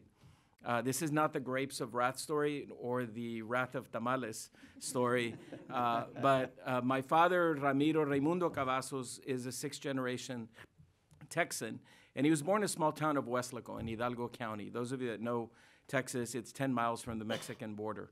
It's a small ranching community. My dad was a descendant of El Capitan Juan Cavazos, who came from Spain and settled in Monterrey in northern Mexico, in what is now South Texas and northern Mexico. Capitan, he came to serve Castillo in Spain as a young adult. He entered in 1628, in those days that became the state of Nuevo León. where Monterrey is today. He married Doña Elena de la Garza in 1630. So we love ancestry in my family, and we wanted to figure out where we came from, and boy, did we get to figure it out. And for more than a century after the Spanish came here, they didn't go north of the Rio Grande, because in those days, there were many Native Americans, and the Spanish did not move north, or the Mexicans of the river, because of these fierce warriors at that time who did not want to give up their lands. And I'll give you perspective later of why that's important, because at the time, these were all invaders coming from the south. In the 1700s, Spain decided to divide the land north of the Rio Grande in Texas into large land grants. There was no risk to the Spanish crown, but it was certainly a hazardous risk to the people living there. In 1781, José Narciso Cavazos, my ancestor, my father's grandfather, received 600,000 acres. It was a Spanish land grant with 900 head of cattle. It's in what today is Kingsville, the King Ranch. And it was a vast acreage, and at the time it was known as San Juan de Carricitos. And during those years that followed, the Cavazos family, as most families in those days, they were pretty prolific. They had 10, 12, 14 kids. Over the years, they lived under the crown of the nation of Spain, Mexico, the Republic of Texas, the U.S., the Confederacy, the South, and again, the United States. José Narciso Cavazos received the largest land grant in that area, and it's now known as Willacy, Hidalgo, and Kennedy counties. Over the years, the land grant was divided by the family, and we still have a little bit of property, but over years, they sold it, or it was lost, or traded off as other parts were given up. My grandfather, Filiberto Cavazos, was born in 1890, and he helped co-found the small town of Weslaco. My dad's first cousin is Lauro Cavazos, who was the first cabinet-level appointee appointed by Ronald Reagan in 1988 as Secretary of Education, the first Latino in the history of the U.S., and he was president at Texas Tech University. And then Richard Cavazos, his brother, my dad's primo hermano, was a retired four-star general who was the highest-ranking Latino of Mexican heritage to achieve that rank. So let me give you the story of why we're here today. A friend of mine, Pedro Garza, drafted a piece that he called "Mexicans Didn't Immigrate to America, We've Always Been Here." And I mentioned I can trace my ancestry to 1628, but if I run down the street and somebody asks me, "What's your name?" Ramiro Cavazos, I would imagine if that person resides in the White House, he might question my heritage. And so we've lived in the U.S. before it was the U.S., and quite frankly, we're not going away. The chatter of building a wall is very disappointing. More than anything, it's insulting. And these accusations that Mexicans are criminals or rapists is really unfair. This centuries-long record of anti-Mexican sentiment has really affected the questions that Kino is asking is ascendancy and achievement, especially if people over time keep pushing you down. But we will persevere. I'm an optimist like Hugo, and I know that we're going, as Faye has mentioned, this is a very proud group of people. But in the early 1800s, expansionism in this country was fueled by that phrase, manifest destiny. And as you all know by now, I love history. The U.S. wanted to go to the Pacific Ocean and hit Asia. Guess who was in the way? Mexico was inconveniently in the way. The U.S. invaded, and the Treaty of Guadalupe Hidalgo ended a 2-year Mexican-American war in 1848. But guess what Mexico lost? Texas, New Mexico, Arizona, California, Nevada, Utah, Colorado, and Wyoming to the U.S. The U.S. inherited hundreds of thousands of Native Americans and millions of Mexicans who had long lived on the land. The U.S. Army responded by dealing with the Native Americans by walking them 450 miles to eastern New Mexico, and many of them died before they were sent back to what were internment camps or reservations, as they're called today, with beautiful casinos. Dealing with a much larger group of Mexicans, many of our ancestors were landowners, office holders, entrepreneurs, lawyers, bankers, and members of the clergy, was more complex. And it relates to my story earlier of achievement. The government could not assign Mexicans to reservations. Our customs, our language, our tradition, our values, our food, our communities have all become part of who America is today. We're a nation that is already very Mexican, whether the U.S. government has liked it over the years or not. Still, the U.S. government has done its best to make these citizens foreigners in their own land and made them feel unwelcome in their own country over the years. Congress passed in 1862 the Homestead Act, allowing Americans, once they had passage to the West, the manifest destiny, to apply for Western land in exchange for farming it. Guess who they took the land from? They took it from the Mexicans who had already lived there. But laws, and even the way those laws were interpreted, if they were written in Spanish and the folks in control said only genuine contracts can be in English, then that contract is no longer legal. During the Great Depression, many of you know that the U.S. Deported 2 million Mexicans. More than half of those were U.S. citizens, and they were deported to a country that they did not know. So the history of bigotry, discrimination, and exclusion doesn't mean anything. We're still here. They're seeking to close the stable door a century and a half later after the horse has bolted, as we say in Texas. And so we are a part of Americans' fabric and society. Latinos today contribute $1.5 trillion in purchasing power. We're the 10th largest economy in the world. Latinos, this relates to the U.S. Hispanic Chamber of Commerce, my day-to-day work. This is why I'm an optimist, because we control the future workforce of this country. We control the future vendors and people who do business in this country. And we also, obviously, are the largest and fastest growing consumer base for this country. Latino businesses, 86% of small business growth between 2007 and 2012 was contributed by Latinos, many of those, of course, Mexicans. There are a whole lot of jobs that Latinos have created for non-Latinos and Latinos. And there's no wall, as you all know, high enough or long enough to exclude us from this country in the future.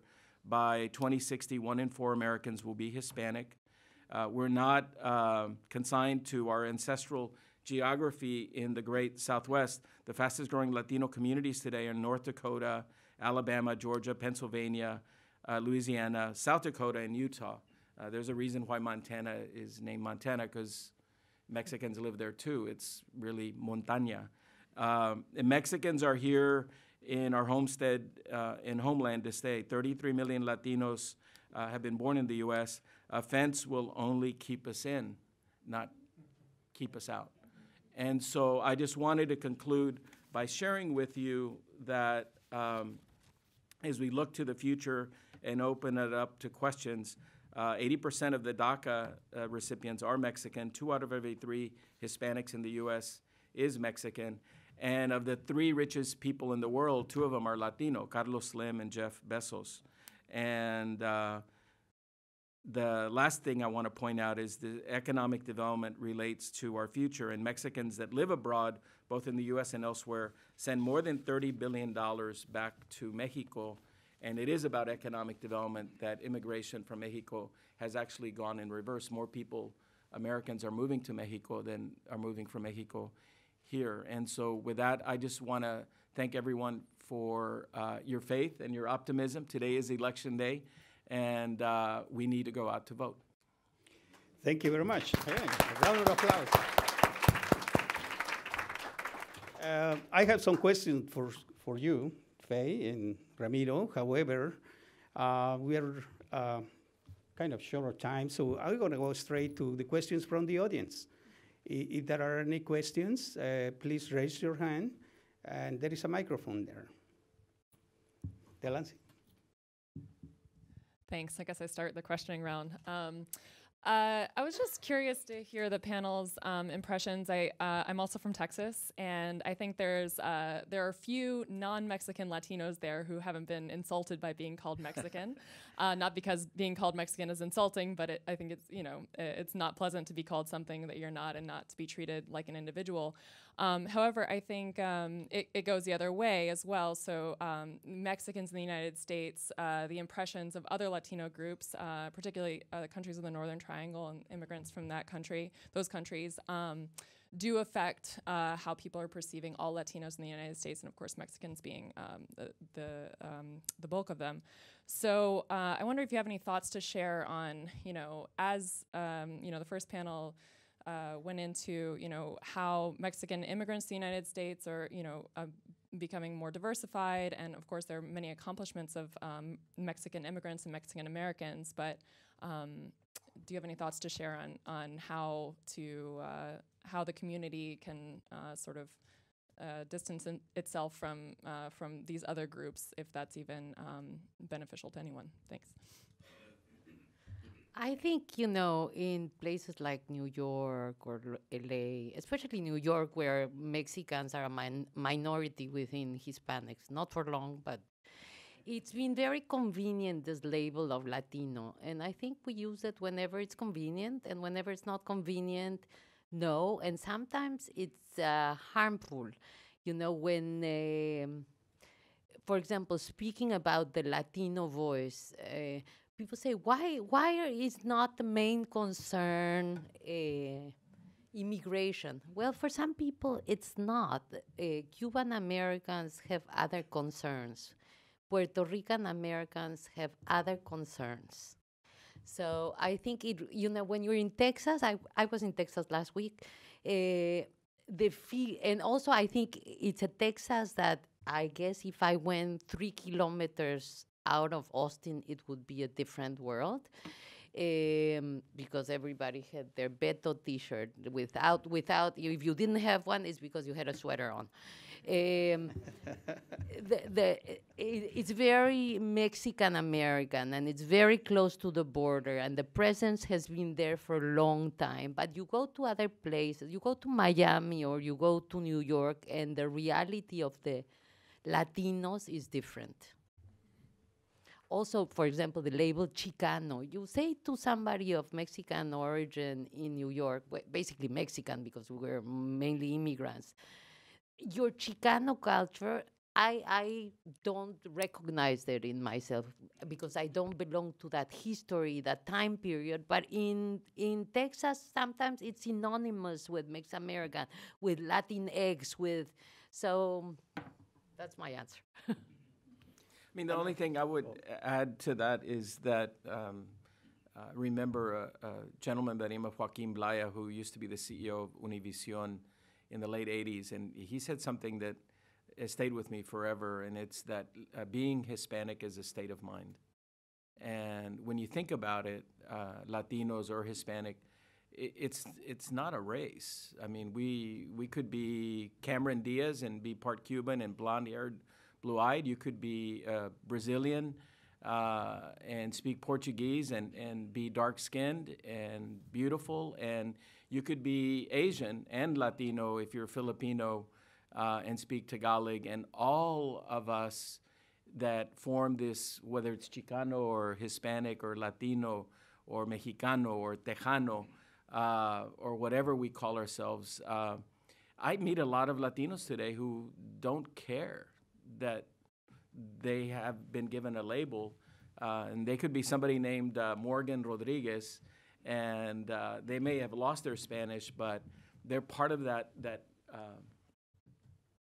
diversity in being American now. And I think at a certain point, as we move forward, we won't have as many labels as we have today, because I think labels tend to be counterproductive. And so if anybody wants to be Latino, you're welcome to be. We have a question. Laura, por favor. It's more like a comment regarding this exactly because as a non-Mexican Latina, I think the good thing is that, and we have to be very careful in how we divide ourselves, because at the end when we're here, we're more similar than not, right? and we're all immigrants, and we're all the others, to put it somehow. And I think there's a lot more in common in that experience than even where you come from sometimes. So yeah, I think you have to be careful about, dividing more instead of bringing together, because there's a lot of fights, and we might disagree in another bunch of things, but there's a lot of fights that we have to face together. That's good. I have a question for you, Ramiro. Yes, sir. And you are a seventh generation Texan, and your personal history is really fascinating.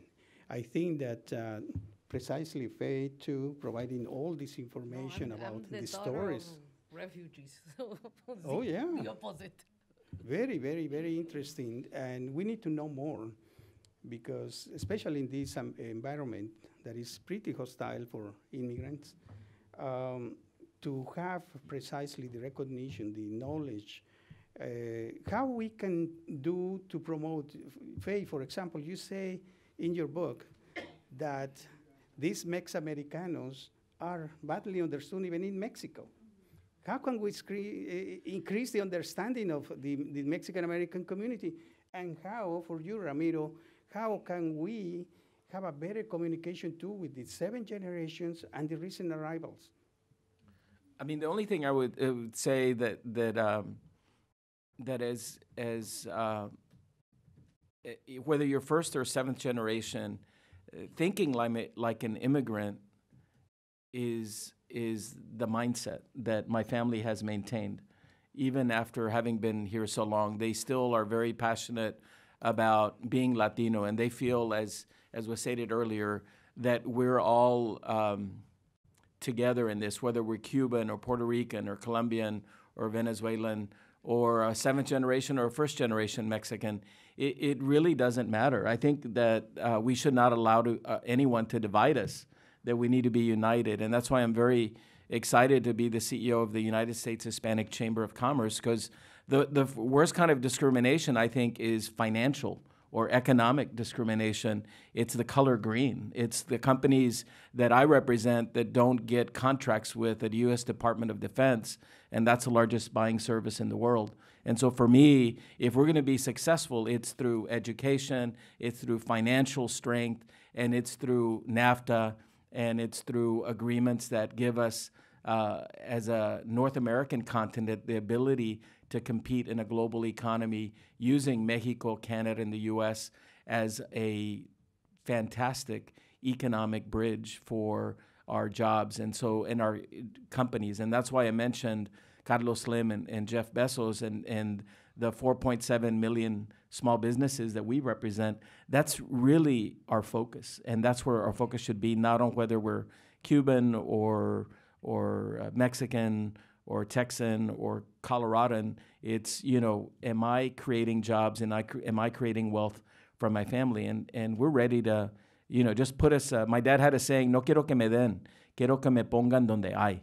And so we just want to be where the action's at, and we don't want any limitations, because we're going to compete and win. Actually, I have a story to tell you. I hope that, yes, this dream of being integrated happens. However, Mexicans have always been second class in this country. And the Mexicans themselves don't help. I was speaking a month ago with an important leader of human rights in Chicago, and he was telling me one of the reasons why things didn't advance was that everybody wants to take the credit of advancing human rights causes. So Casa Michoacán doesn't want to speak with Casa Jalisco, who doesn't want to speak with Casa Puebla, etc. That's problematic. Another thing is owning who you are. I was in a panel with writers last week, and both of them were dreamers, and I'm blonde. I look very different than them. We come from a completely different social, educational background. Their parents never went to school. And one of them said she really suffered that she was not considered a Mexican writer. And I said, precisely, you're not. And she was not happy, but she's not. She's a Mex-American. she has nothing to do with the experience of Mexico. She has the experience of being a child of an immigrant in this country, of the biggest diaspora perhaps in the universe that has been discriminated since the beginning, especially in Texas. So I think it's not like dividing yourself, but I think to underline the great successes, which I think many groups are doing, especially now, is very important because I think there's a lot of stereotypes in this country. It's as if we're all undocumented workers, we're all 5'1", we all have a 6th grade education, we're all like the Speedy Gonzalez image stuck. And I think, I really think we have to fight that that's not the case, because it's not just meeting one person who defies that stereotype. There's so many more, so I think there really has to be a movement, and I think there are many groups, say like AMA, new groups that are really trying to encourage that. Yes, thank you, Faye. And you mentioned that there are initiatives and there are many national organizations that are trying to increase this understanding.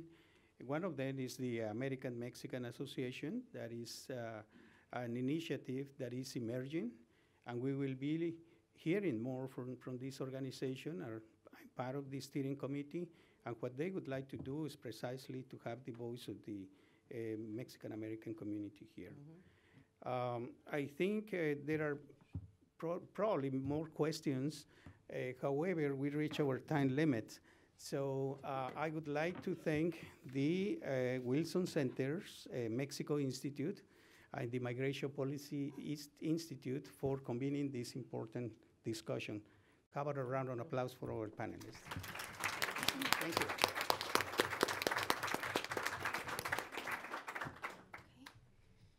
And thank you so much again for your wonderful contributions. And we'll go ahead and get started now with our third panel. If I could invite the panelists to come up.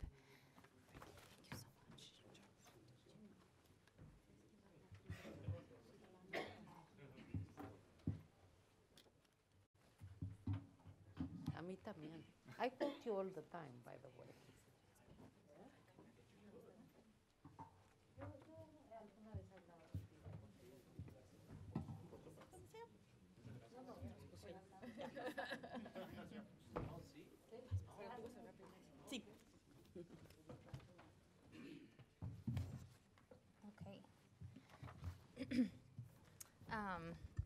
And I'll be moderating this third panel.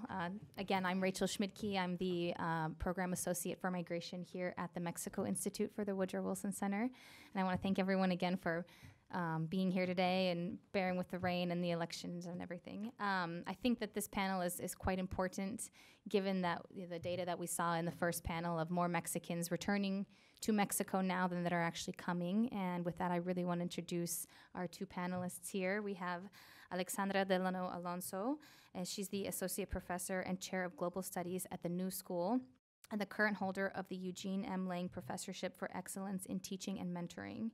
And second, we have Maggie Loredo. Maggie was born in San Luis Potosí, Mexico. She migrated undocumented to the United States with her family at the age of 2.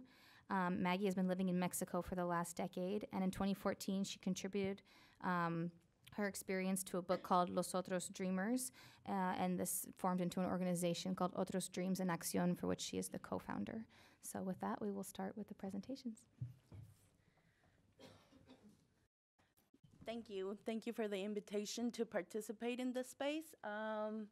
I wanted to start talking about what happens in the aftermath of deportation and return. I appreciated everything that I heard in the previous panels, but I think it's important to now focus our direction to what happens in the aftermath of deportation and return.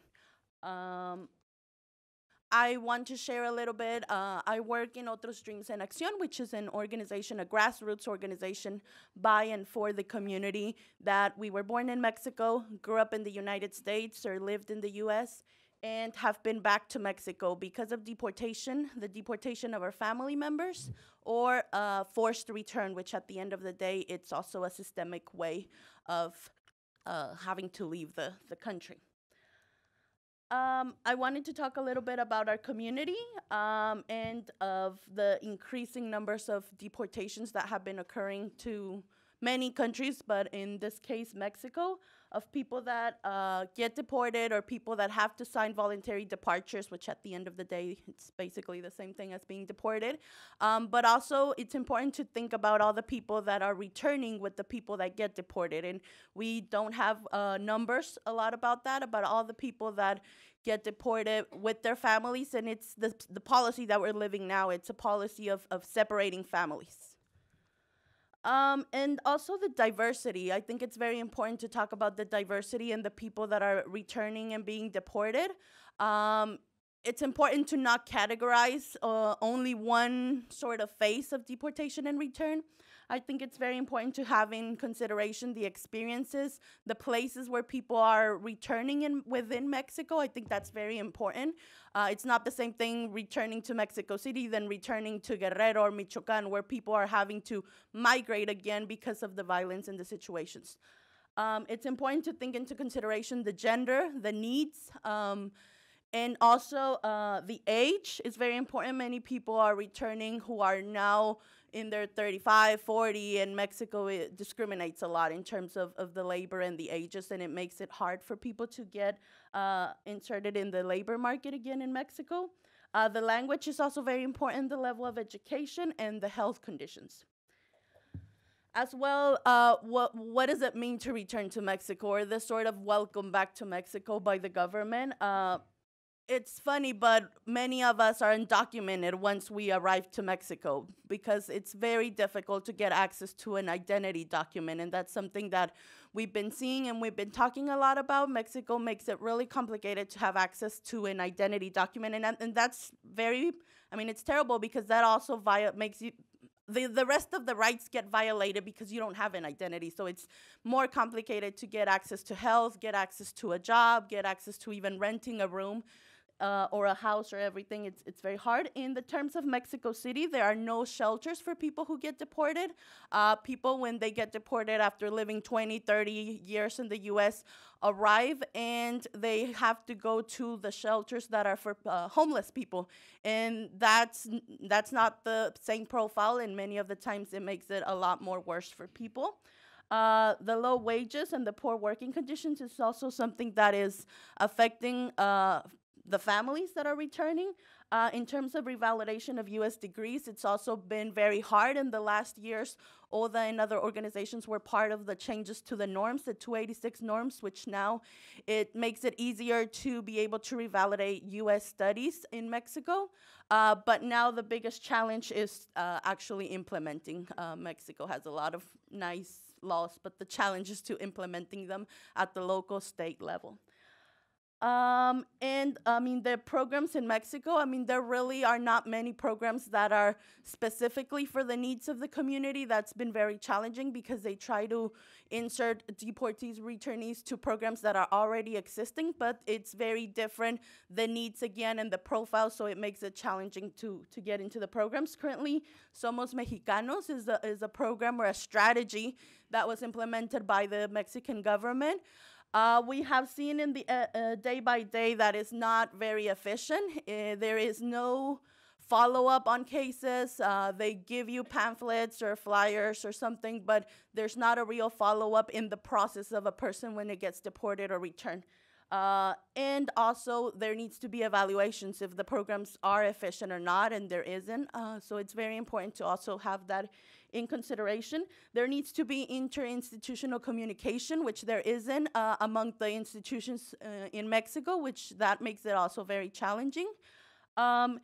And I think there needs to be political will overall. I think that's the most important thing. And it has to be seen as the experience of deportation and return, not as just something immediate or something that it's urgent. We need to receive them. Yes, that's important, but it needs to be seen as a process, a long-term process for families, and it's not seen that way right now, and I think we need to start changing that narrative.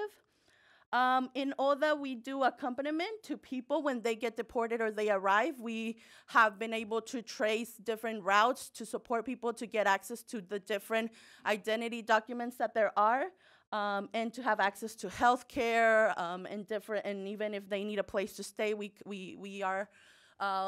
work in collaboration with other organizations who we're trying to support people at least for a few nights until they get their documents and they start to get a job. But it's important, the accompaniment that we do, that is a big part of our work. Family reunification, it is important as well.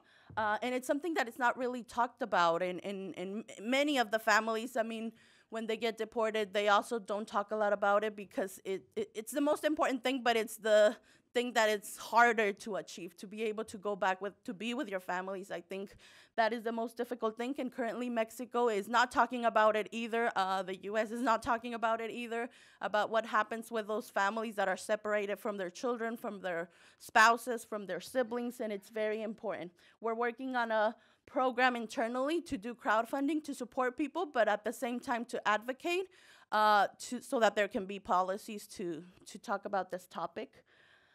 In terms of mobility as well, the community, as it was mentioned, a lot of people don't want to come back undocumented to the U.S. I think in our community, most of us are fighting and will continue to fight for mobility. I was able to gain my mobility 3 years ago after applying for a B1, B2 tourist visa. And in this same way, we want to support more and more people who have established in Mexico but are separated from their families, but they also want to have this mobility to go back between their countries, their communities, their states. And I think it's more and more important because everyone that I've talked to and I've met in the last 4 or 5 years, they all say they want to have their mobility. Not everyone says they want to come live to the U.S. again.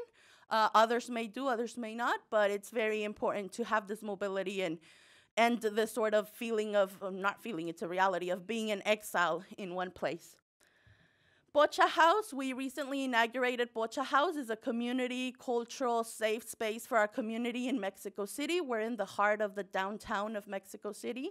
And it's a place, if you think about a sanctuary place, I think this could be one. It's a safe place where people can speak Spanglish, English, Ayuk, any language that they speak. I think it's a space for that. And it's a space to be able to talk and advocate. I mean, just the existence of the place is an action of resistance and of naming this community that we have been living in Mexico for many years by deportation or forced return. And also transnational organizing. I think it's very important more and more, and every time I come to the U.S. after I was able to get my visa, it's surprising how when I talk to grassroots organizations, activists, or allies, anybody, they get surprised about there are deportees in Mexico. There have been deportees in Mexico, and I think we need to start talking more about it here. I can understand the fear of getting deported, and we don't want to talk about it, but I think it's very crucial to start working together and not be divided or let this border divide us, but instead working together on people on this side lifting our demands in Mexico, but as well we get to support and receive all the people that get deported or return to Mexico and support them so that they don't go through the same experiences as we did. So I think it's very important to start organizing transnationally and collaborate in favor of that family reunification and mobility. And well, thank you very much. Okay, thank you, Maggie. And now, Professor Delano. Buenos dias. Thank you very much to the Wilson Center and to MPI for hosting this event. I agree with the ambassador this morning who pointed out the importance and of this conversation and how timely it is.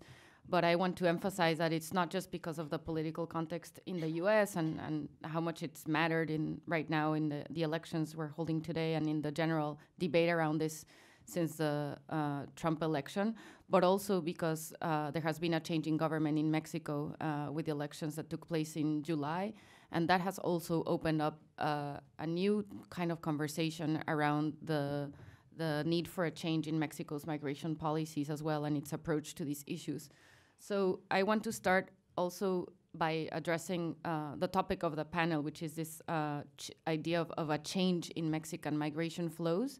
But it doesn't just mean that we're talking about a decrease in emigration to the US for all the reasons that were explained in the morning, but also that more and more in the last 20 years, Mexico has been recognized not just as a country of emigration, but also as a country of transit, as a country of asylum and immigration, of return and deportation, and also of internal displacement.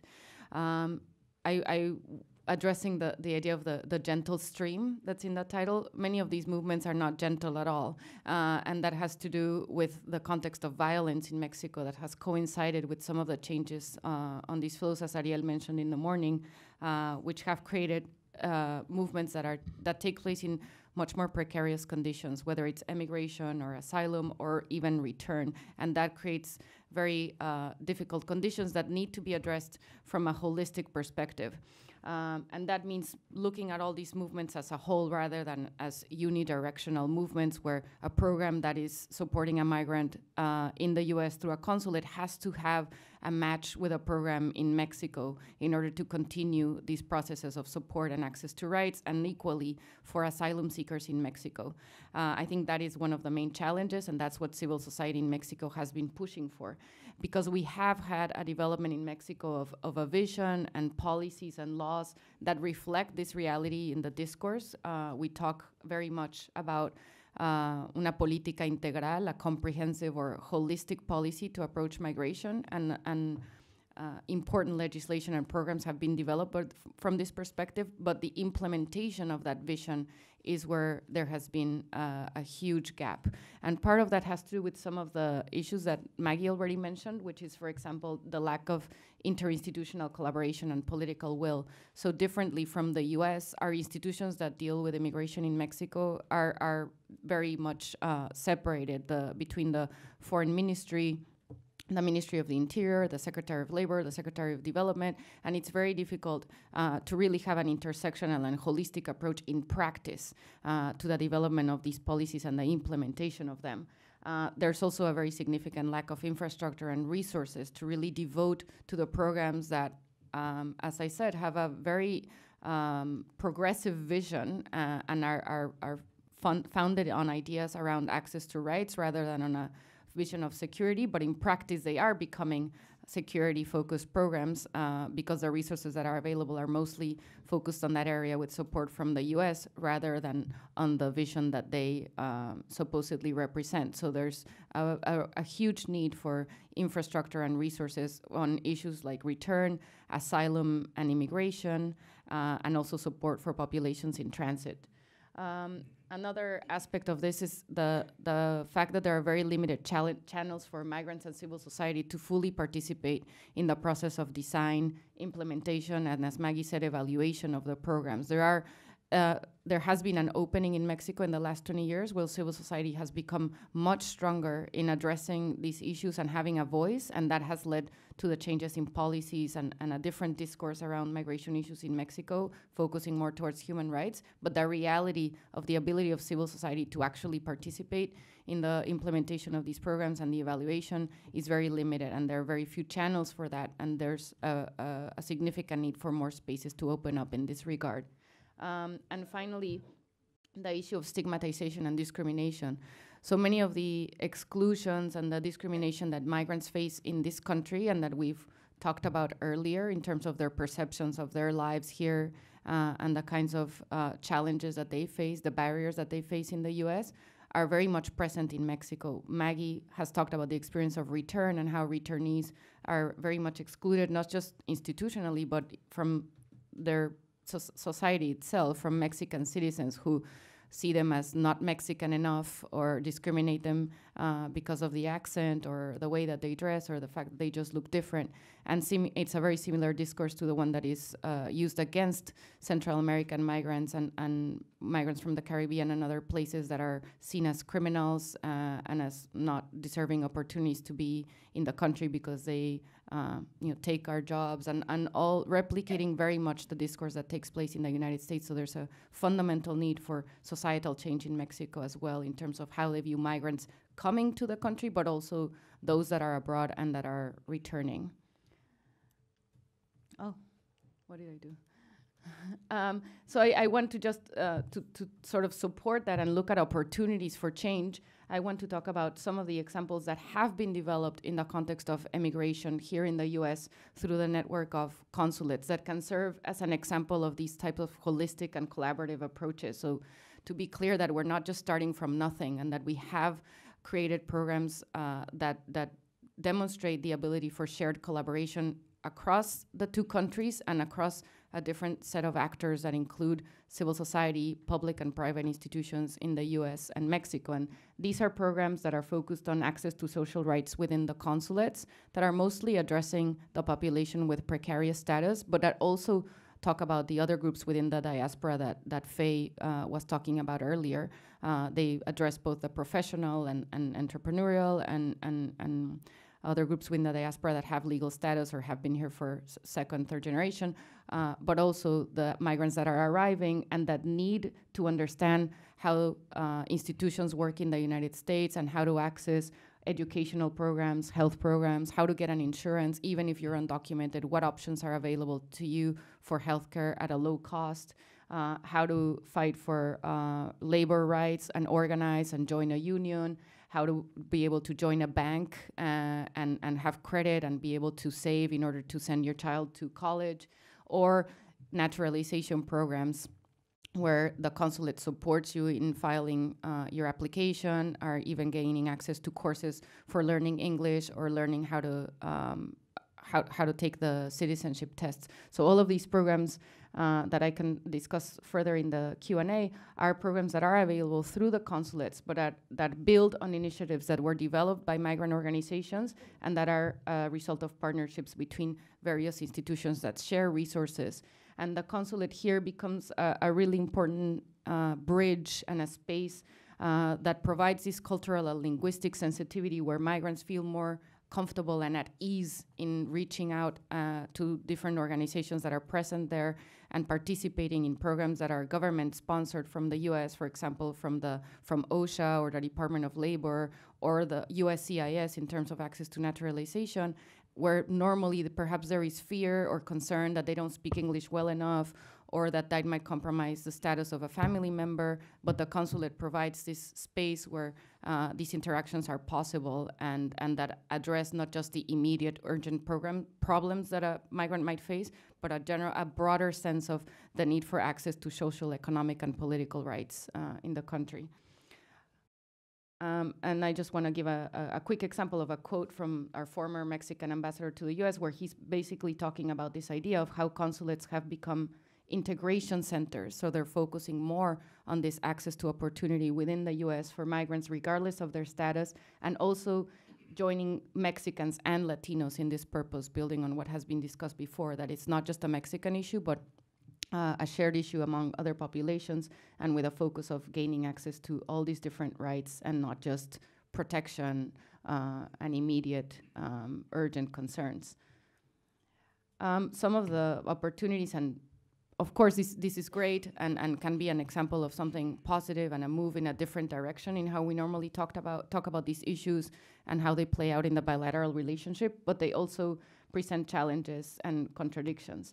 On the one hand, it's a more tangible example of what shared responsibility and governance actually looks like beyond sort of the macro level of creating a whole enchilada agreement, as the ambassador said, but more of the day-to-day collaboration that can help support the actual needs of migrants in this country and also prepare them if they end up returning, or at least have the option of returning, but they will already have stronger tools in terms of health and education that then they bring back to their countries of origin. And also that it's a collaboration that is not just Mexico-US, but it's regional because it includes Central American migrants and other Latin American countries that participate in the health fairs and share resources for these purposes, or the Mexican consulates provide access for immigrants from any nationality to be able to come to a DACA workshop in order to fill out their application or to participate in getting vaccines or testing for HIV or other issues. So it becomes an issue of a regional collaboration rather than just a bilateral program, and it's clear that that's where the reality is today. If we're just thinking very immediately about the caravan from Honduras and what that tells us about the context in the whole region. At the same time, this has left behind other issues. There's been very much a focus on the migrants that are abroad and how great they are and how they can be a contribution to the U.S. and a contribution to Mexico through their remittances, through their schools, through their skills. But when that same person that has been lauded as a hero and as deserving of all these services and support, when that person crosses the border back to Mexico, whether voluntarily or as a result of the deportation, there is none of that. None of that discourse, none of that support, none of that infrastructure. This is a historical issue where even though there's been a discourse of supporting migrants return to your mother land, the reality is that there is no support system. So a history of policies of return that have failed and that have also sort of had an underlying goal of it's better if they remain in the U.S. rather than coming back, because that's a potential political and economic gain for the country, but also it's a liability if they're back in Mexico because of the strains that they can put on the economic or political system. So that's part of what informs the lack of response and the lack of a vision of circularity of these flows. So there's exclusion, lack of institutional development in Mexico, and structural conditions of poverty and violence and other issues that don't just affect returning migrants, but the whole of the population, and that are very clearly exposed when deportees and returnees came back, because the same conditions that they left are there or worse, and create these many other forms of exclusion. At the same time, these services and programs that I just talked about are not really well known, neither in the US nor in Mexico. So the public discussion and debate around what are the possible ways to address this issue are very much still limited within a framework of security control and bilateral collaboration at a high level, rather than looking at these more local examples of day-to-day collaborations that are more about the daily realities of access to rights that migrants face. And another aspect of opportunity, I think, is very clearly manifested in the work that Maggie, Oda, and other organizations of migrant youth have developed in recent years. Very much informed, I think, by their activism here in the U.S. So, what transfers back and forth is not just economic skills, but also political and social skills. And the fact that they have been mobilized at such a high level here in the US and really develop new vocabularies and strategies to participate politically has also informed their work in Mexico and their ability to organize and begin forming new kinds of coalitions and work to address the realities that they're facing in Mexico, also with a vision of addressing it from a transnational perspective and saying we're not just fighting for our rights here, we're also fighting for our rights there and for our communities here and there. So that's the slogan, Oda's slogan, de aquí, de allá, from here and there. Addressing these broader challenges, structural challenges of not just the reality of the migrant that's arriving in this particular moment, but the whole process of what return means. That includes mental health, access to education, so a long-term vision that is not just about the migrant, but about the communities that they are embedded in that also are facing similar challenges in barriers to access to education, health, and political participation. But of course, one of the huge challenges, and I think we're just experiencing, this reality. It's a gradual process of political participation and influence in Mexican political discourse, and I think there's been a lot of learning, because it's not just adapting their skills, from the Dreamers movement here in the US back to Mexico. It's learning about a whole new institutional structure and political system and how to, and society, institutional practices, how to participate in them, how to learn how they work and what is effective or not as a strategy for change. And I think that's what is happening now, but that has a huge potential, not just in Mexico, but to transfer between the two countries. So I want to end on this note of hope. Thank you very much.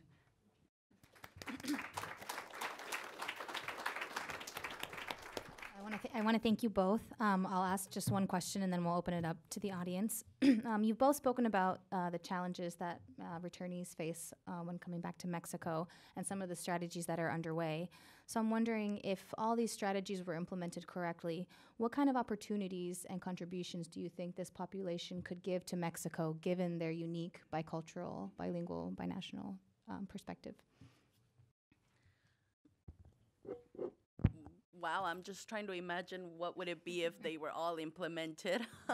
I think, I mean, as I said, I mean, acknowledging it as a process and as not only maybe reinserting or reintegration, but more as acknowledging the process and the experience that we have, it could definitely create not only implementing in Mexico everything we learned, but also working with the communities already in Mexico who have been struggling, but also have been part of social movements and have been part of a lot of things in Mexico. I think we would be able to be better with in a job and be able to contribute more in maybe businesses and maybe strengthening also the education. I mean, there's a lot that we can contribute, but I think it's not just us. It needs to be everyone, in this case in Mexico, as part of something greater than just us, and not maybe switching the narrative of what we're going to contribute to Mexico or maybe all this talent and save the economy of Mexico. Instead, we need to look at it as being part of something more that's already existing. I see a lot of potential. I think I agree with Maggie that we need to shift it from just the economic contributions part, which sort of creates these dichotomies between the deserving migrant and the undeserving, the one that contributes and the one that doesn't, but more into a broader sense of their social and political contributions in terms of restitching the social fabric. This whole practice of accompaniment and mutuality is a different way of thinking about our communities and breaking up these divides between us and them, and really saying the work that we're doing for a deportee, the work we're doing for an asylum seeker is not just about giving assistance or protection. It's about all of us working together to a different form of society, different forms of solidarity. And I think that there is a lot of potential in thinking about it and not just locally, but trans-locally, and their ability to translate the discourse between the two countries, that power that they have as binational, bilingual, bicultural members of two societies, I think is a really important strength that we can build on, thinking towards a different vision of our societies, and even beyond Mexico and the U.S. I think regionally, as I said before, there are a lot of connections also with deportees and returnees in El Salvador and Guatemala and Honduras, and I think that has the potential of really reshaping our societies in the region. Thank you. And we'll open it up for questions. If there's anyone. Okay, right here. We could pass the mic. Thank you. My name is Claudia Esteve, and I work at the Carlos Rosario Public Charter School. And I want to thank Maggie because that's a great idea. And my experience as in a school for adult immigrants with a majority of Hispanic immigrants is that the consulates are overwhelmed. So it is an effort. What Maggie wants is an effort that has to start here. So whether I am documented or not, I have to start by registering my kids as Mexicans or as Hondurans or as Salvadorans, first and foremost, because that way, if I ever get deported or I have to get my kids with me, they will be also Mexicans and Salvadorans and Hondurans and Guatemalans. That is one thing. And the other thing that I really wanted to stress upon is the mental health component. There is a mental health component both here and there, de aquí, de allá, y de todas partes. Because the problem is that what happens is you don't belong here because you were not born here, and you don't belong there either. So the mental health component is the bridge that will build, I think, Maggie, I don't know what you think, but I think that is the bridge in your experience and the group's experience. That is the bridge that builds your ability to accept whatever situation is the one you're in. So thank you. Did I agree. I think that community building is a really significant part of this, and mental health is a huge barrier to that, to feeling like a sense of belonging, just in the sense of a community that you are a part of, that you can participate in. Just to give an example of that, the Plazas Comunitarias program that was listed there, that is an educational program for adults that tries to address what we were talking about earlier, how the barriers to education for kids born here of immigrant parents or brought here at a young age have to do with the fact that their parents have low levels of education and lack of opportunities for jobs that can give them sort of more time with their children and support systems. So the Plazas Comunitarias gives them access to literacy programs and the opportunity to complete their studies in Mexico in Spanish, and that gives them a very stronger sense of identity on the one hand. It's the most important part that they respond to when they say, what did you gain as a result of participating in this Plaza Comunitaria, is a community. I just felt supported. I felt that I learned about people's experiences that are similar to my own, and we were all building something together. And that's something that we don't have in Mexico. And it's a place that is built around a government support system that offers the program, but then you have the schools and community organizations that participate in it. So it really builds this space that is not just top down, but also bottom up. And I think those are the spaces where you can build something, and they also offer mental health support and other health systems. And what ODA is doing, I think also by, for example, giving returnees the opportunity to teach English to people in the community is another example of these beautiful processes where education meets community building and gives people a stronger sense of belonging, and also makes a very concrete contribution in terms of skills and growth and improving lives. Yeah, and I would just, I think that's a great example, but also we're working on group sessions where we're addressing the issue of mental health, and it's very important because it's hard in Mexico. I mean, when the experiences that we've had is, well, get over it, you're in Mexico already, but I think it needs to be more of addressing and acknowledging the experience that we have, and not only as accepting. I think we're never going to accept that we're in Mexico and only Mexico and that's it. I think, as we say, we are from here and from there, and that's what we're fighting for or working on a lot and mentioning it. And yeah, I think just and also to acknowledge that the accompaniment, I mean, meeting another, in the case of Mexico, meeting another deportee or returnee is a way of healing, because just the fact that you meet someone else, and it should be acknowledged that way, you meet someone else that you can relate to, can be also a way of continuing, whether your situation and in your process. I think it's very important to acknowledge it that way. And yes, it's something that we have in common with people on this side as well, who are also living in exile, who also cannot have this mobility, and we're supporting each other. We have time for one more question.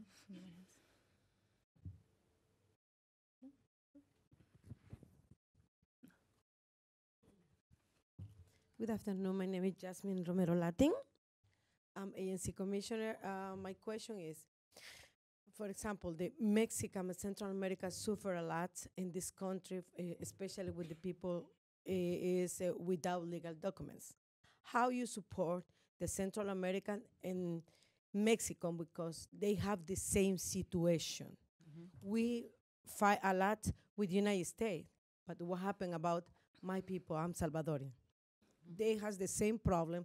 Also, they suffer more in Mexico when they came in this country. They look in this country for more opportunity, more job. We have a lot of violence, a lot of things in my country. This is I want to know. Okay, I'm support to Mexican people, everything, but how you support to the Central American people? Thank you. Or another people came from other countries, other country in America. Thank you.